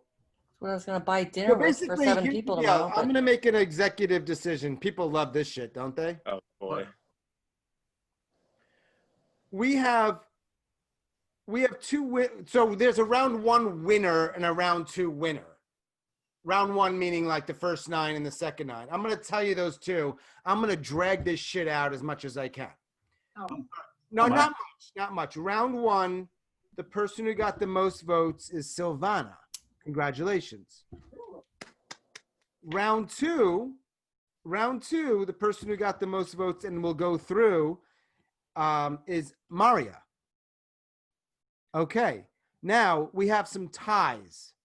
Yes, there were tiebreaker scenarios, but there's like a 3 or 4-way tie.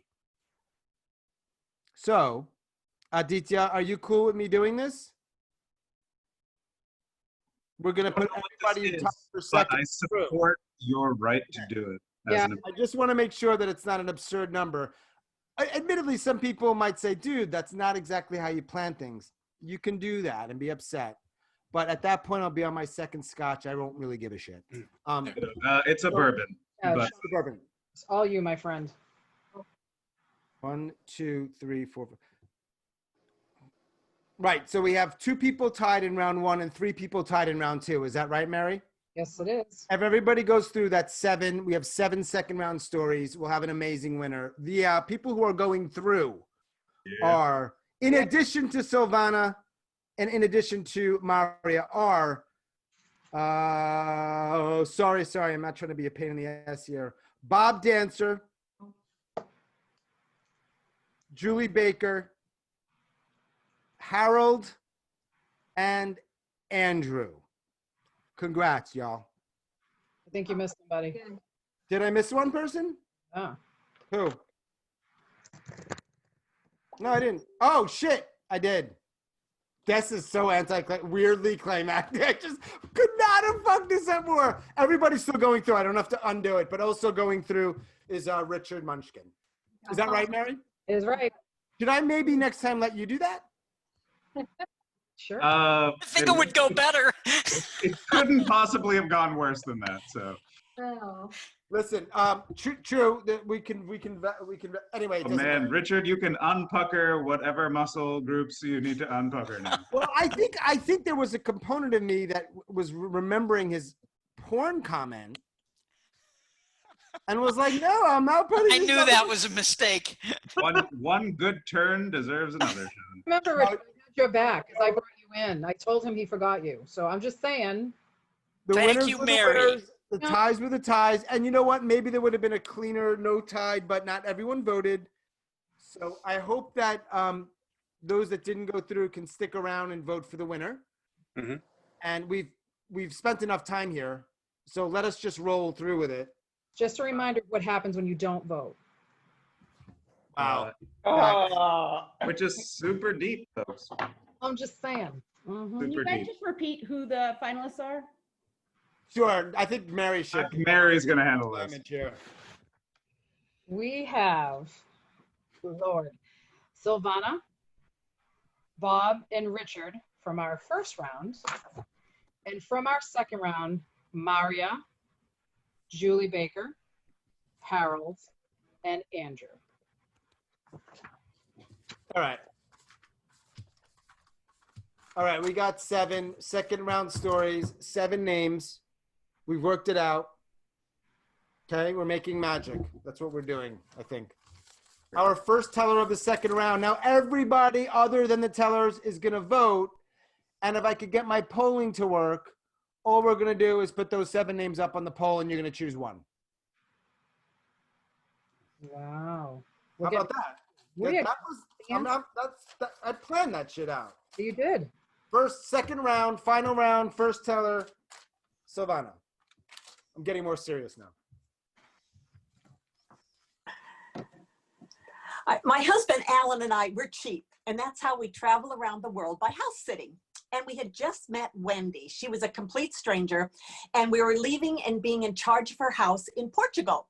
We met with her for about 20 minutes. She told us what to do, and she drove off yelling out the window, "Make sure you get Randy walking before I get back." And I froze. And she went on and said, "Get Randy the rooster walking." And she left for 2 weeks. Now, we take our house sitting responsibilities serious. So we were determined to get him walking. We found Randy sitting in the dirt, covered with flies. And I thought, he needs water therapy. 4 times a day, we'd fill this big tub with water and we'd swish him back and forth, hoping he'd develop some sort of rooster swim stroke. He didn't. Wendy was due back in a week. So we got serious. I found a big purse. I cut 2 holes in the bottom and I put Randy inside so his legs kind of just dangled there. And Alan put a bungee cord on the handle so it was like a baby's Johnny jump up for roosters. 4 times a day, we'd bounce Randy up and down the driveway, hoping to strengthen his legs. No improvement. Wendy returned. We apologized over and over that we couldn't get him to walk. And then we left for France for a house sit without a rooster. A week later, Wendy emailed that she finally took Randy to the vet. And the vet said that Randy had a rare form of worms that were eating all of his muscles and his internal organs. And the vet said he should be euthanized. Wendy took Randy home and cooked him for dinner. Boom. Side note, that is the closest we got to 99 seconds. And I was like, oh my God, she might actually cross it. And then it ended the way it ended. I was like, nice job, Silvana. So Silvana is teller number 1, round number 2. Man. And nobody's gone over time, is that right? You're our official timekeeper, Adi, is that right? Nobody's gone over time. Great. Are Which you might using one? speak more to my inability to keep time, I'm but not sure. everyone's done great. A couple people have been very, very close. But I'm trusting you. Let us move on, okay? This is round 2. This is the final round. And again, everybody who's not telling a story, you're going to vote. And it is going to be exciting. Usually when you preface something that it's going to be exciting, we know what's coming. Here we go. Our second teller is Chi-Town, Maria. Maria, where are you? Let me spotlight you. Here I am. You're always there. Take your time. Okay. It's Mother's Day 2020, 2 months into quarantine. I live with my husband, 2 adult kids who are home indefinitely, my mother, who has dementia, and my in-laws, who I can't stand. My husband leaves in the morning on Mother's Day and comes back, and he brought me flowers. I'm sitting at the dining room table trying to get some work done. And he said, "Here you go, honey. Happy Mother's Day." I said, "Oh, that's so sweet." I went to grab him, and he took them, and he walks through the kitchen into the other part of the house, and I hear him knock on his parents' door and say, "Hi, Mom. Happy Mother's Day." "Oh, Andrew, that is so nice of you. Let me get a vase." He said, "That's okay, I'll do it." And then the door to the basement opens down to my mom's apartment. Bump, bump, bump, bump, bump. "Hi, Wilma. Happy Mother's Day." The man bought 1 bouquet of flowers for 3 women, 2 of whom barely speak to one another. I love him more than ever. Boom.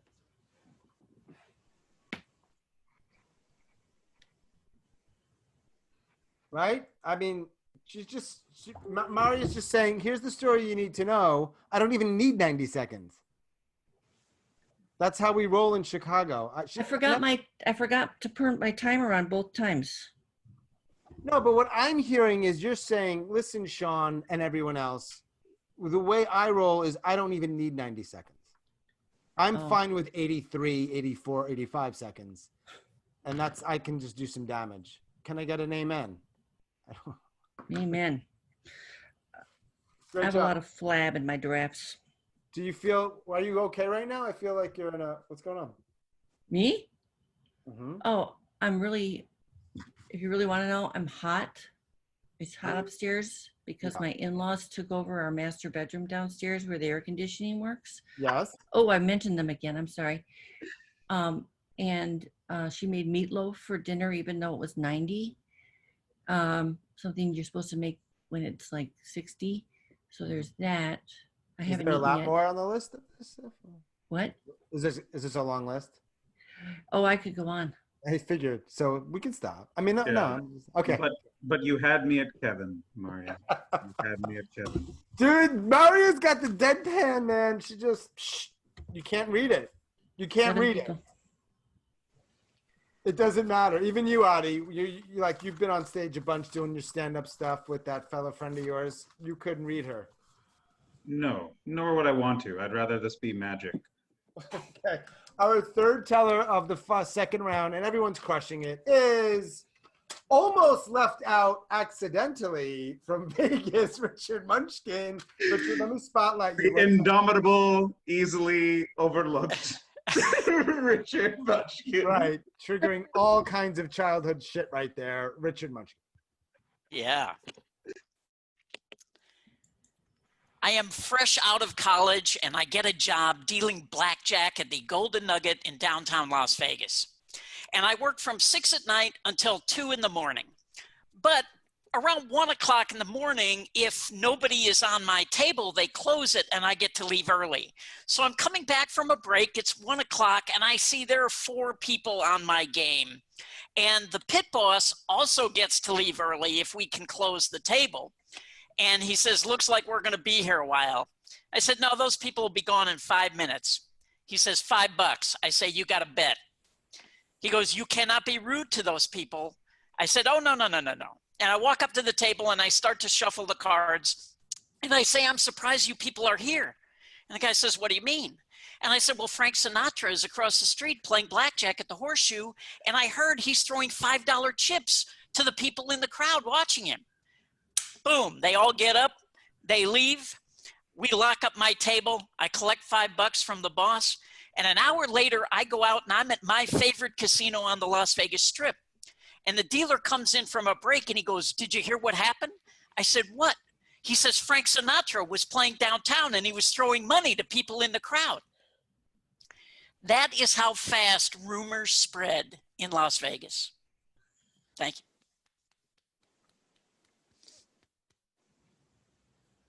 Addie's snapping, which I think in his age group is a good thing. It's a response that is good. That's a Toastmasters thing right there. Is that a Toastmasters thing? Yeah. It's a slam But you're poetry doing more thing, of that. too. That's a different. It's a slam poetry thing too. Okay. All right, great. Check the comments. This goes for every teller. Good stuff coming in. We can't get to everything, certainly, so the chat function matters. So Richard shared with us a story about poop and Vegas, baby. There's a lot of questions we could ask Richard about Vegas, but we won't. In Yes, that order. In that order. yeah. Good job, ma'am. You could also ask me questions about poop, but I probably don't know that much. Yeah. Yeah. And nothing you say at this point is going to sway the judges like you tried to do in the first round. This is a different level. We're not playing here. Am I right, Addie and Mary? Are we taking this to another level? The stakes are a little higher. Yes. Stakes. Okay. Thank you for repeating the operative word. Here we go. Teller number 4, I believe it is. Mr. Harold, let me spotlight you, sir, and take your time. Where are you? Oh, there he is. All right. Whoops. Boom.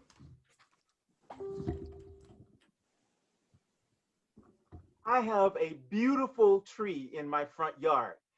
A few days ago, I asked my yard man to cut a few inches off of one of the limbs because it was getting too close to my house and I didn't want it to actually touch my house. I went back inside my house and then I came out to just check to see how things were going. To my amazement, the yard man had not only taken off a few inches, he had taken off the whole limb. In fact, he had taken off the whole back side of the tree. He had taken off the part of the tree that was facing my house, and my tree had been emasculated. I was so upset with this guy. I didn't know what to do. I called my friends and I said, get over here right now. Come see what he has done. They came over and they said, you know, the tree's not so bad. The tree actually looks good. I said, you obviously are not seeing it right. I raised this tree from just a little seedling and then to a little adolescent tree. And now it is a fully grown tree and it has been ruined. I was so upset. I wanted to take this guy down to the river and dump him right there. I am going to be angry with my yard man forever until next month when I need him to come back and do more yard work. Boom. No one saw that coming, baby. Thank you, Harold. Harold, you are among a few people who have decided to Zoom using or landscaping with books. That's a very popular choice, I notice, with people. A lot of books. Right. Some people have backdrops that they make, images that they put behind them. You've got books. Some people choose natural light. It is telling. I love that story. I find them quite intimidating. Yes. You assume that I've read them. Right. No. Real. He's not like putting his hands in the background and then they disappear. Those are real books, y'all. Harold, also a testament to how a story can be great without saying boom at the end. Mm-hmm. I'm just going to move on from that. It's a little bit of a, yeah, okay. That's true. And I noticed Richard, because we don't have a chance to do our in-depth interviewing like we did in Slam number 1 a few weeks ago. Richard actually used boom in his story. Did you notice that? Not after, in it. I actually stopped the timer for a second. Right, that's what's throwing me off. But then he capped it with a thank you. I think he made an in-the-moment adjustment. Well done. Our 5th of 7 final round tellers. We extended it from 5 to 7 because there were ties. And as we've all learned, tie goes to Bob Dancer. The Supreme Court. Bob Dancer, let me spotlight you, and then we will wait for Bonnie's entrance. No. Bonnie, you did such a good job on the first one. She's been given the rest of the night off.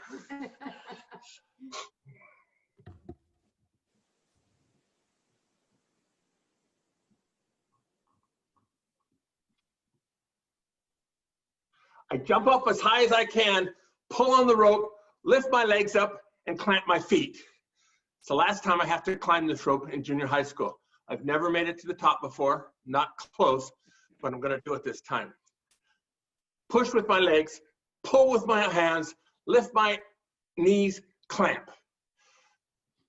The last semester of the 100 boys, 95 made it, and I was one of the 5 who didn't. They have been teasing me since, calling me a weakling. I hate it. I have to make it through. Push, pull, lift, clamp. For my 14th birthday, 3 months ago, Coach LaRue said, every day, pull-ups, push-ups, and squats. I'll make it through. I hope he's right. Push, pull, lift, clamp. I'm looking down. It's awful far down there. It's 16 feet off the ground. Coach LaRue might catch me and he's a helper, but I don't want to fall. God, I hope I make this. Push, pull, lift, clamp. I hit it.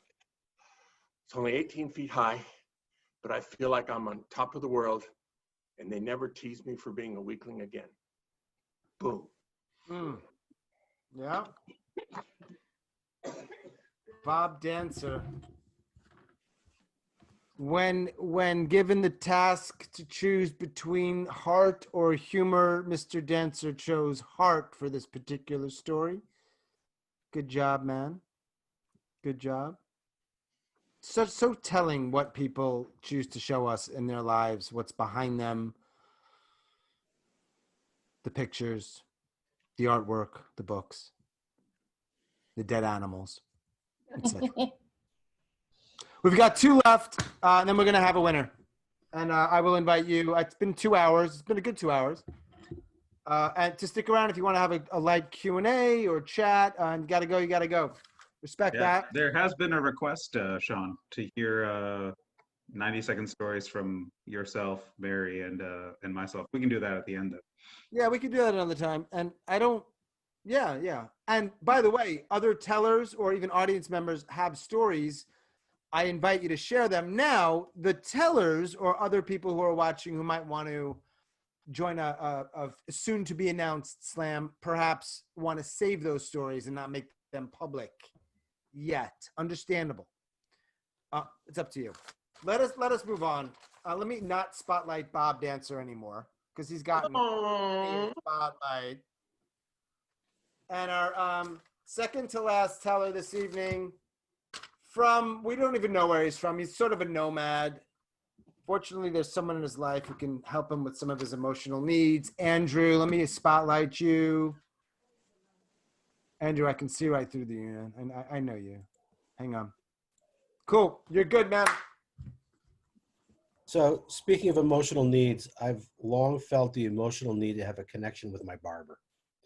And I never really knew how to do that. So I spent a long time going to one barber. His name was Dominic, and he wasn't very talkative, but I wanted to stick it through. And I felt that at some point there would be something that we can bond over, like Andy Griffith when he goes to see Floyd, like that's the relationship I wanted.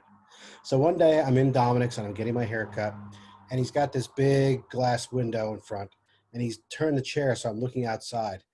And in the middle of the haircut, I look across the street, and there's a woman carrying a bag, and this man runs up to her and starts assaulting her to try to steal the bag. And I stand up and I say, Dominic, that woman is being robbed, and I run right out of the store. Now, I've still got the big barber bib on, right? So I run at the guy who looks at me like big eyes, like, what's going on here? I tackle him, get him down to the ground. I wait there. Some other people come out. We help get this guy down. The police come. They cuff him. They put him in the car. They say to me, hey, can you come identify the guy? I said, yep, that's the guy. All out of breath, I go back into the barbershop, and I'm looking at Dominic, and he's got the scissors in one hand, and he's got the comb in the other, and I'm waiting for him to say something significant, and he says to me, so are we going to finish this thing or what? And I never went back. Damn.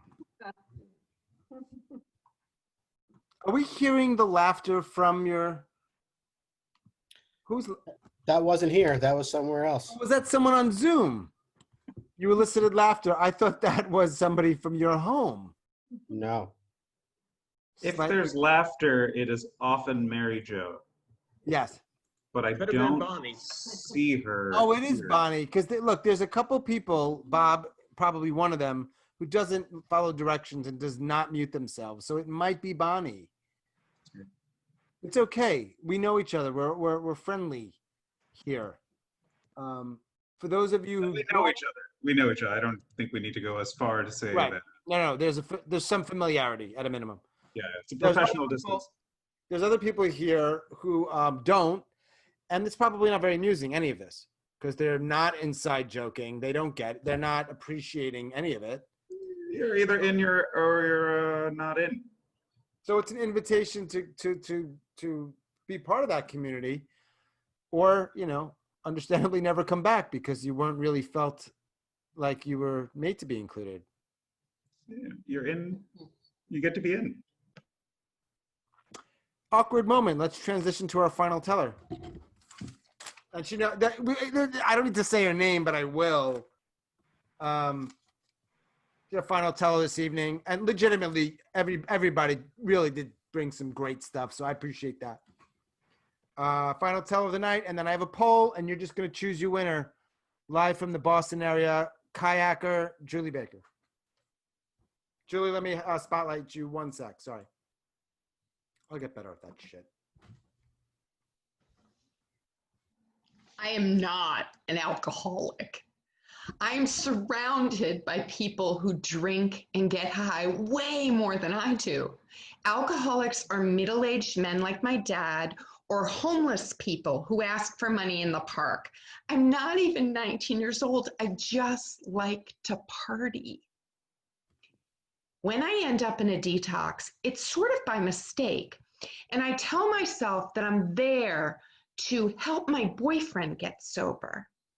Before I leave, a counselor dares me to go to AA and tells me he doesn't think I'm going to go and he doesn't think I'm going to stay sober.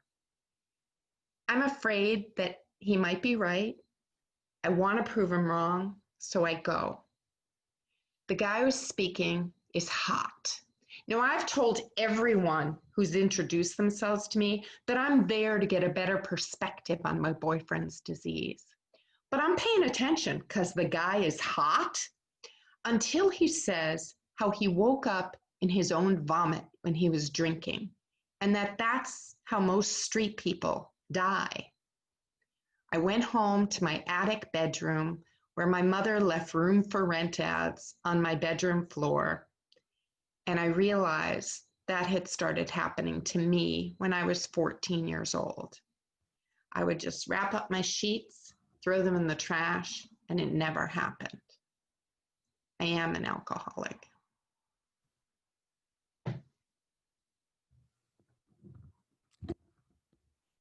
And that is how you end a 99-second slam, people. Great job. Boomlessly. The equivalent of a round of applause to all the tellers, however you want to do that. You can unmute yourself or do the whole hand thing. I genuinely appreciate everyone taking part, being involved, judging, crafting, telling, supporting, for real.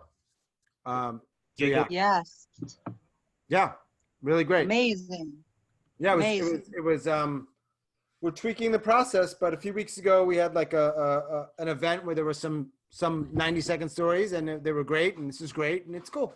It's just fun. So yeah. And I'm a little looser. I'm on my second bourbon.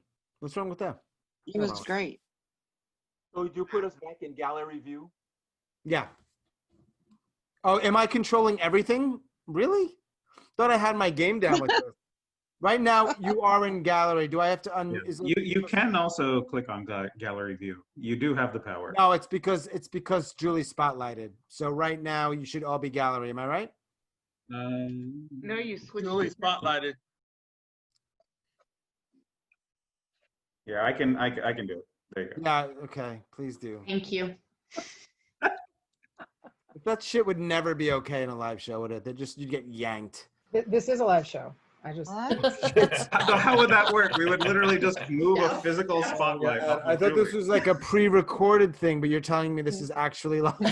Oh, just You just walk to the spotlight on stage. What I'm going to do after Mary goes over briefly the 7 tellers and their stories, a blurb, a word, is unlike last time where you sent a whatever you send to Mary, your winners. I got a poll. I still got 4 people in the audience. We're hoping this shit works and you're just going to choose your winner. But first, Mary, would you go over the 7 tellers, their names, and maybe a couple of words about their story? Sure. So Silvana talked about poor Randy the rooster who became dinner. Maria talked about Mother's Day 2020 and flowers that went to everyone in the house. Richard started a rumor about Frank Sinatra in Vegas. How many people do that? Harold, the tree upset. Yep. Bob conquering his rope climb in high school. Andrew breaking up with his barber. And Julie talking about her realization to sobriety. Okay. If there are no further questions, I'm going to attempt to share the poll with you. I've done it before, it's worked. Still crossing fingers. Here we go. I have all the tellers' first name and last name initial. I hope that's enough. Let me know if not. Hang on. It should be heading your way. Do we vote or no, tellers? You'll receive a prompt, I imagine, in the world where this works. Ready? I'm going to launch it. Awkward moments again. No, I meant did the tellers vote? That worked. Tellers, you can vote. Vote for yourself. You're all going to vote for yourself. It's irrelevant. Don't vote for someone else. Let's be honest here. If you told a story in the final round, Maria. All I'm seeing is the numbers. I don't see a vote. Are you guys seeing the results like I am? Yeah. I'm seeing results. I don't have the ability to vote, which is fine. Me either. I'm down with it. That's okay. Oh wait, no. Yeah, I'm not able to vote. I can just end the polling. Are we done? Starting to become pretty clear. What I would like to do in future is for you not to see the results, but you can see the results, correct? I can't see them. But I think it's only the host and co-host that can see it. Oh, okay. So much. So Adi and Mary, you can see it. Great. So our winner, Adi, why don't you announce it, actually, or Mary? Adi or Mary? Mary's done a wonderful job of good. titling all of the stories. I feel like it took more work. I think Mary should announce. I agree. All right. Well, you know, my heart is in Boston, of course. So, and that's where I am. So I'm very excited that someone from Boston won, Miss Julie Baker.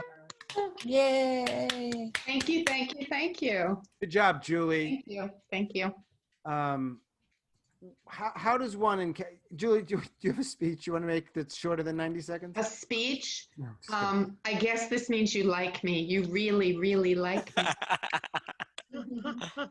Yeah, I will say I would love to know Julie's strategy, because clearly the big swinging story was second. And so I think, some people might save their best one or maybe put their first one first. Was that something you thought about, or were you just like, I'm going to win this thing. It really doesn't matter what order I go in.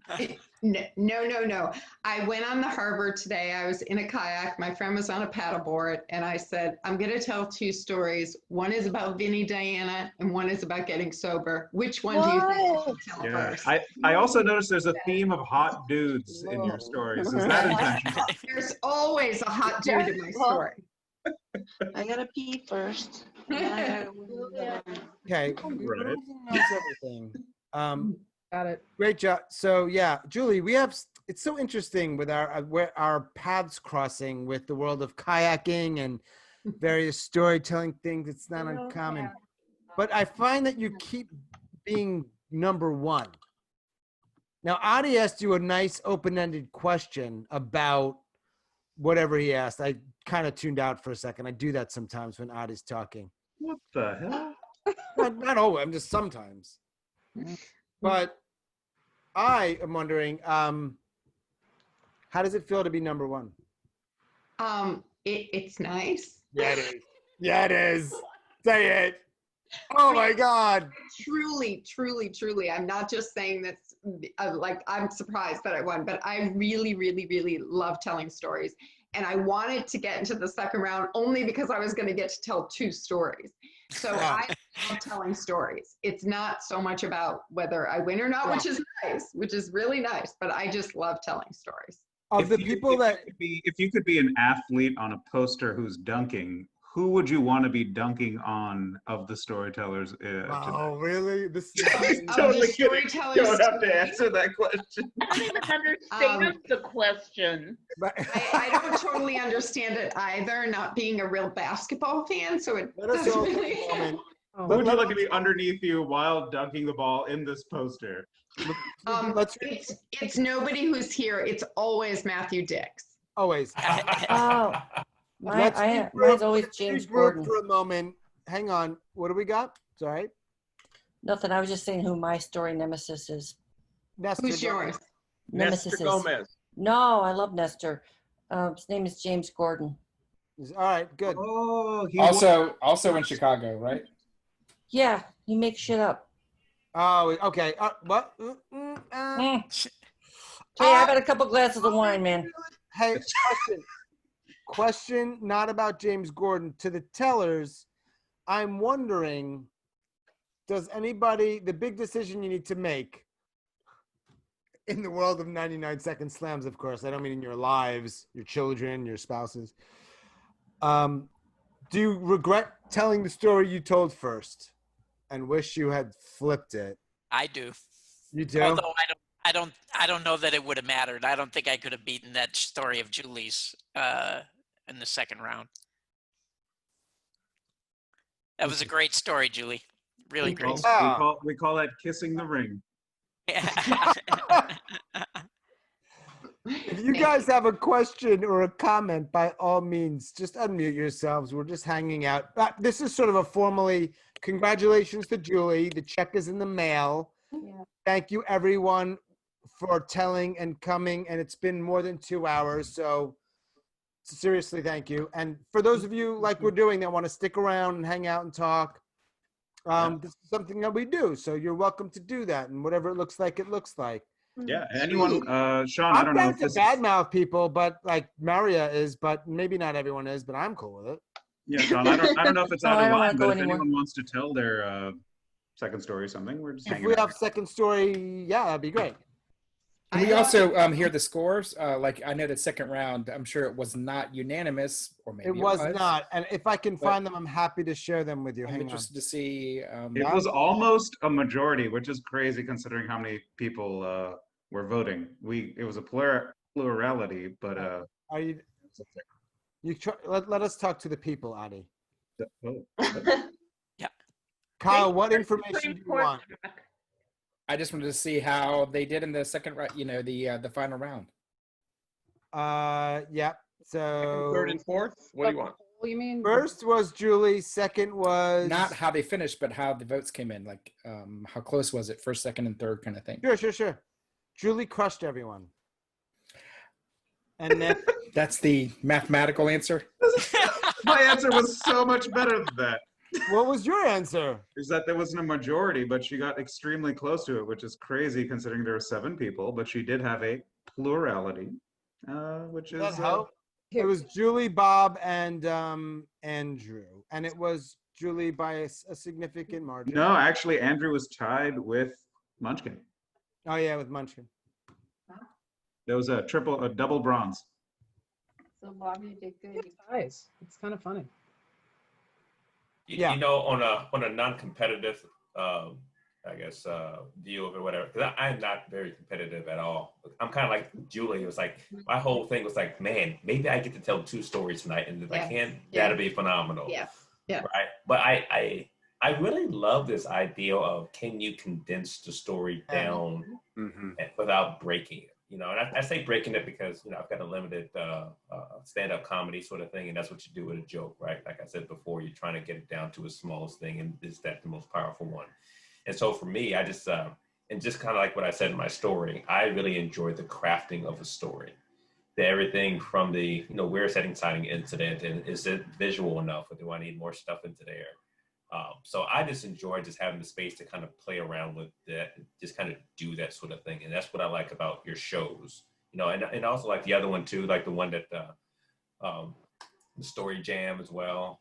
You know, just it forces you to say, okay, you know, because just when I thought, man, 5 minutes is hard, I can't do it. Oh, there's 90 seconds. Okay, well, sure, I'll take this challenge on too.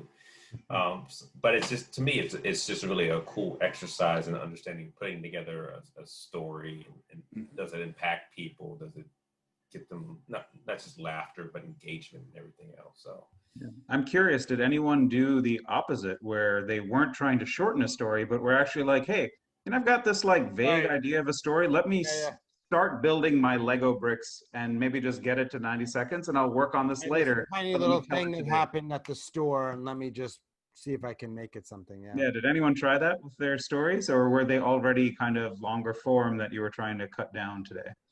My first one was that, and actually I thought of it yesterday.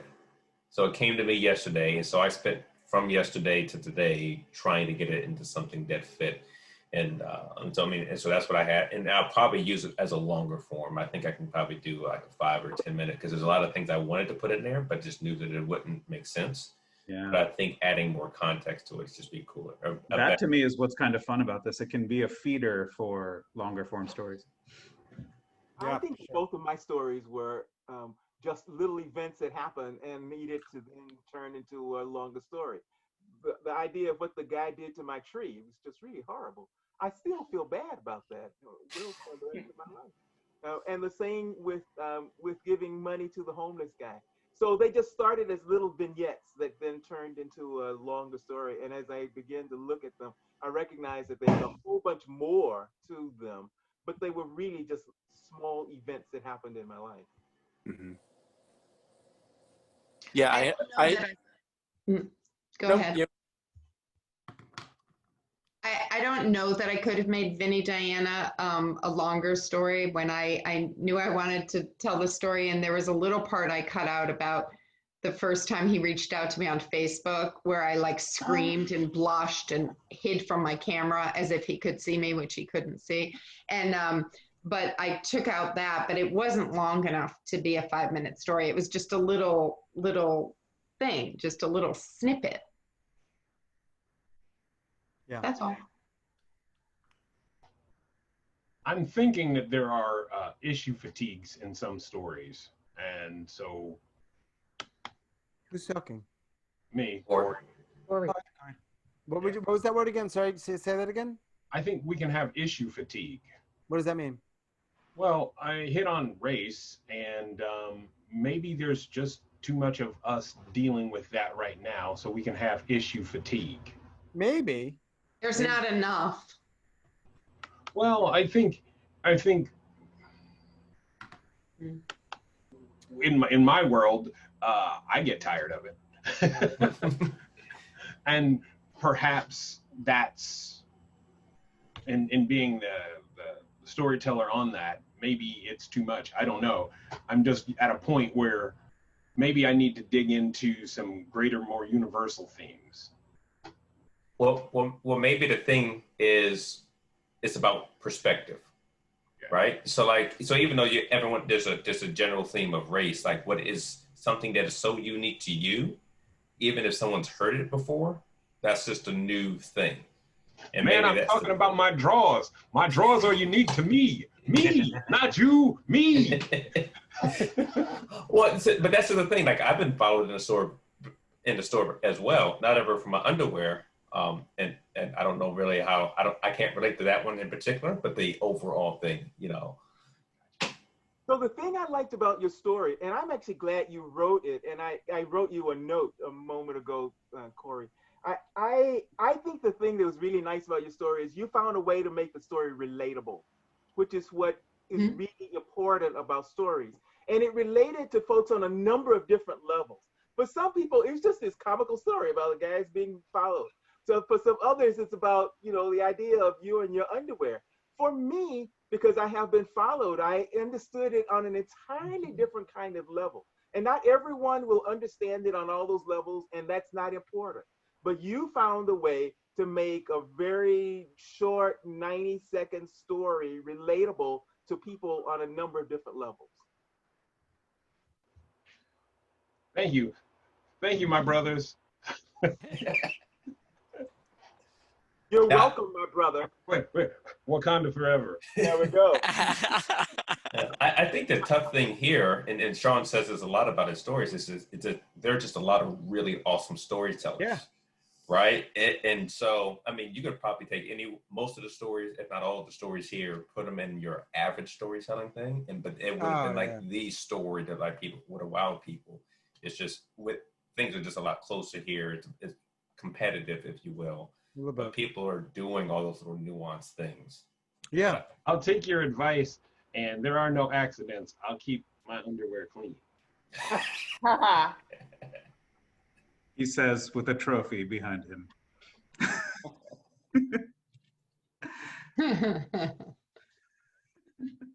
What other questions do we have for these fine tellers? I would like to know if Kurt teaches any classes about hand usage in storytelling.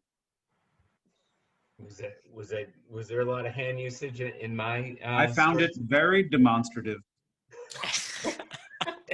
Quite illustrative. Maybe half a cup of coffee next time. That's what I'll tell my students. It was fantastic. That'll be plenty. It was fantastic. It woke me right up. Very energetic. Yeah, you know. It's that what do they call it? Centrum 45. Dude, I'm gonna have to get a hold of that. Yeah. Forget Centrum Red Bull. 45 or 48 now. And yeah. Is there not anybody here who's just bitter and angry? Oh, where did that come from? For not having advanced to the second round or not having won? Like, this is such a nice safe space we've created, and now you're just. I know, but it is. I'm just wondering if anybody's like, Sean is angry and bitter, and he wasn't even competing. It's so safe that he can ask that question. No, that's right. It is a reflection of safe. I want you to keep it real. I would like it to make it unsafe for bitter people.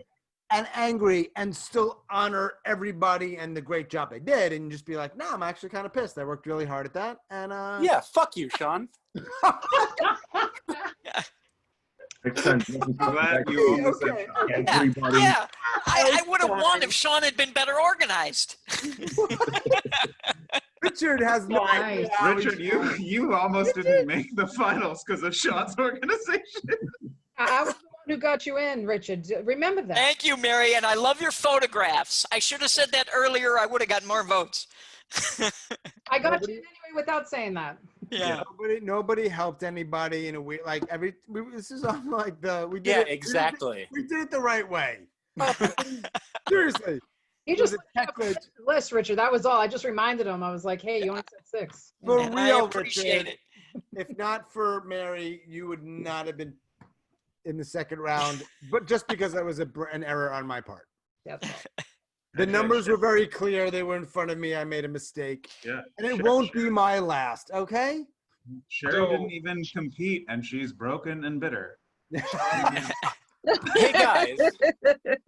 I just want to make a point that this whole thing and all of the stuff that we were just talking about is still live on Facebook. So everything that was said about other people. Oh, nice. Oh, nice. Nice. Wait, nobody said anything negative about other people, did they? No, I didn't talk about anyone else. I said who I always like to be, but Do you want me to get rid of it? There was some counter to that. I don't I think mean, we need him. to be live on Facebook anymore, if that's the question. yeah. No, it needs to be used to fuel a rivalry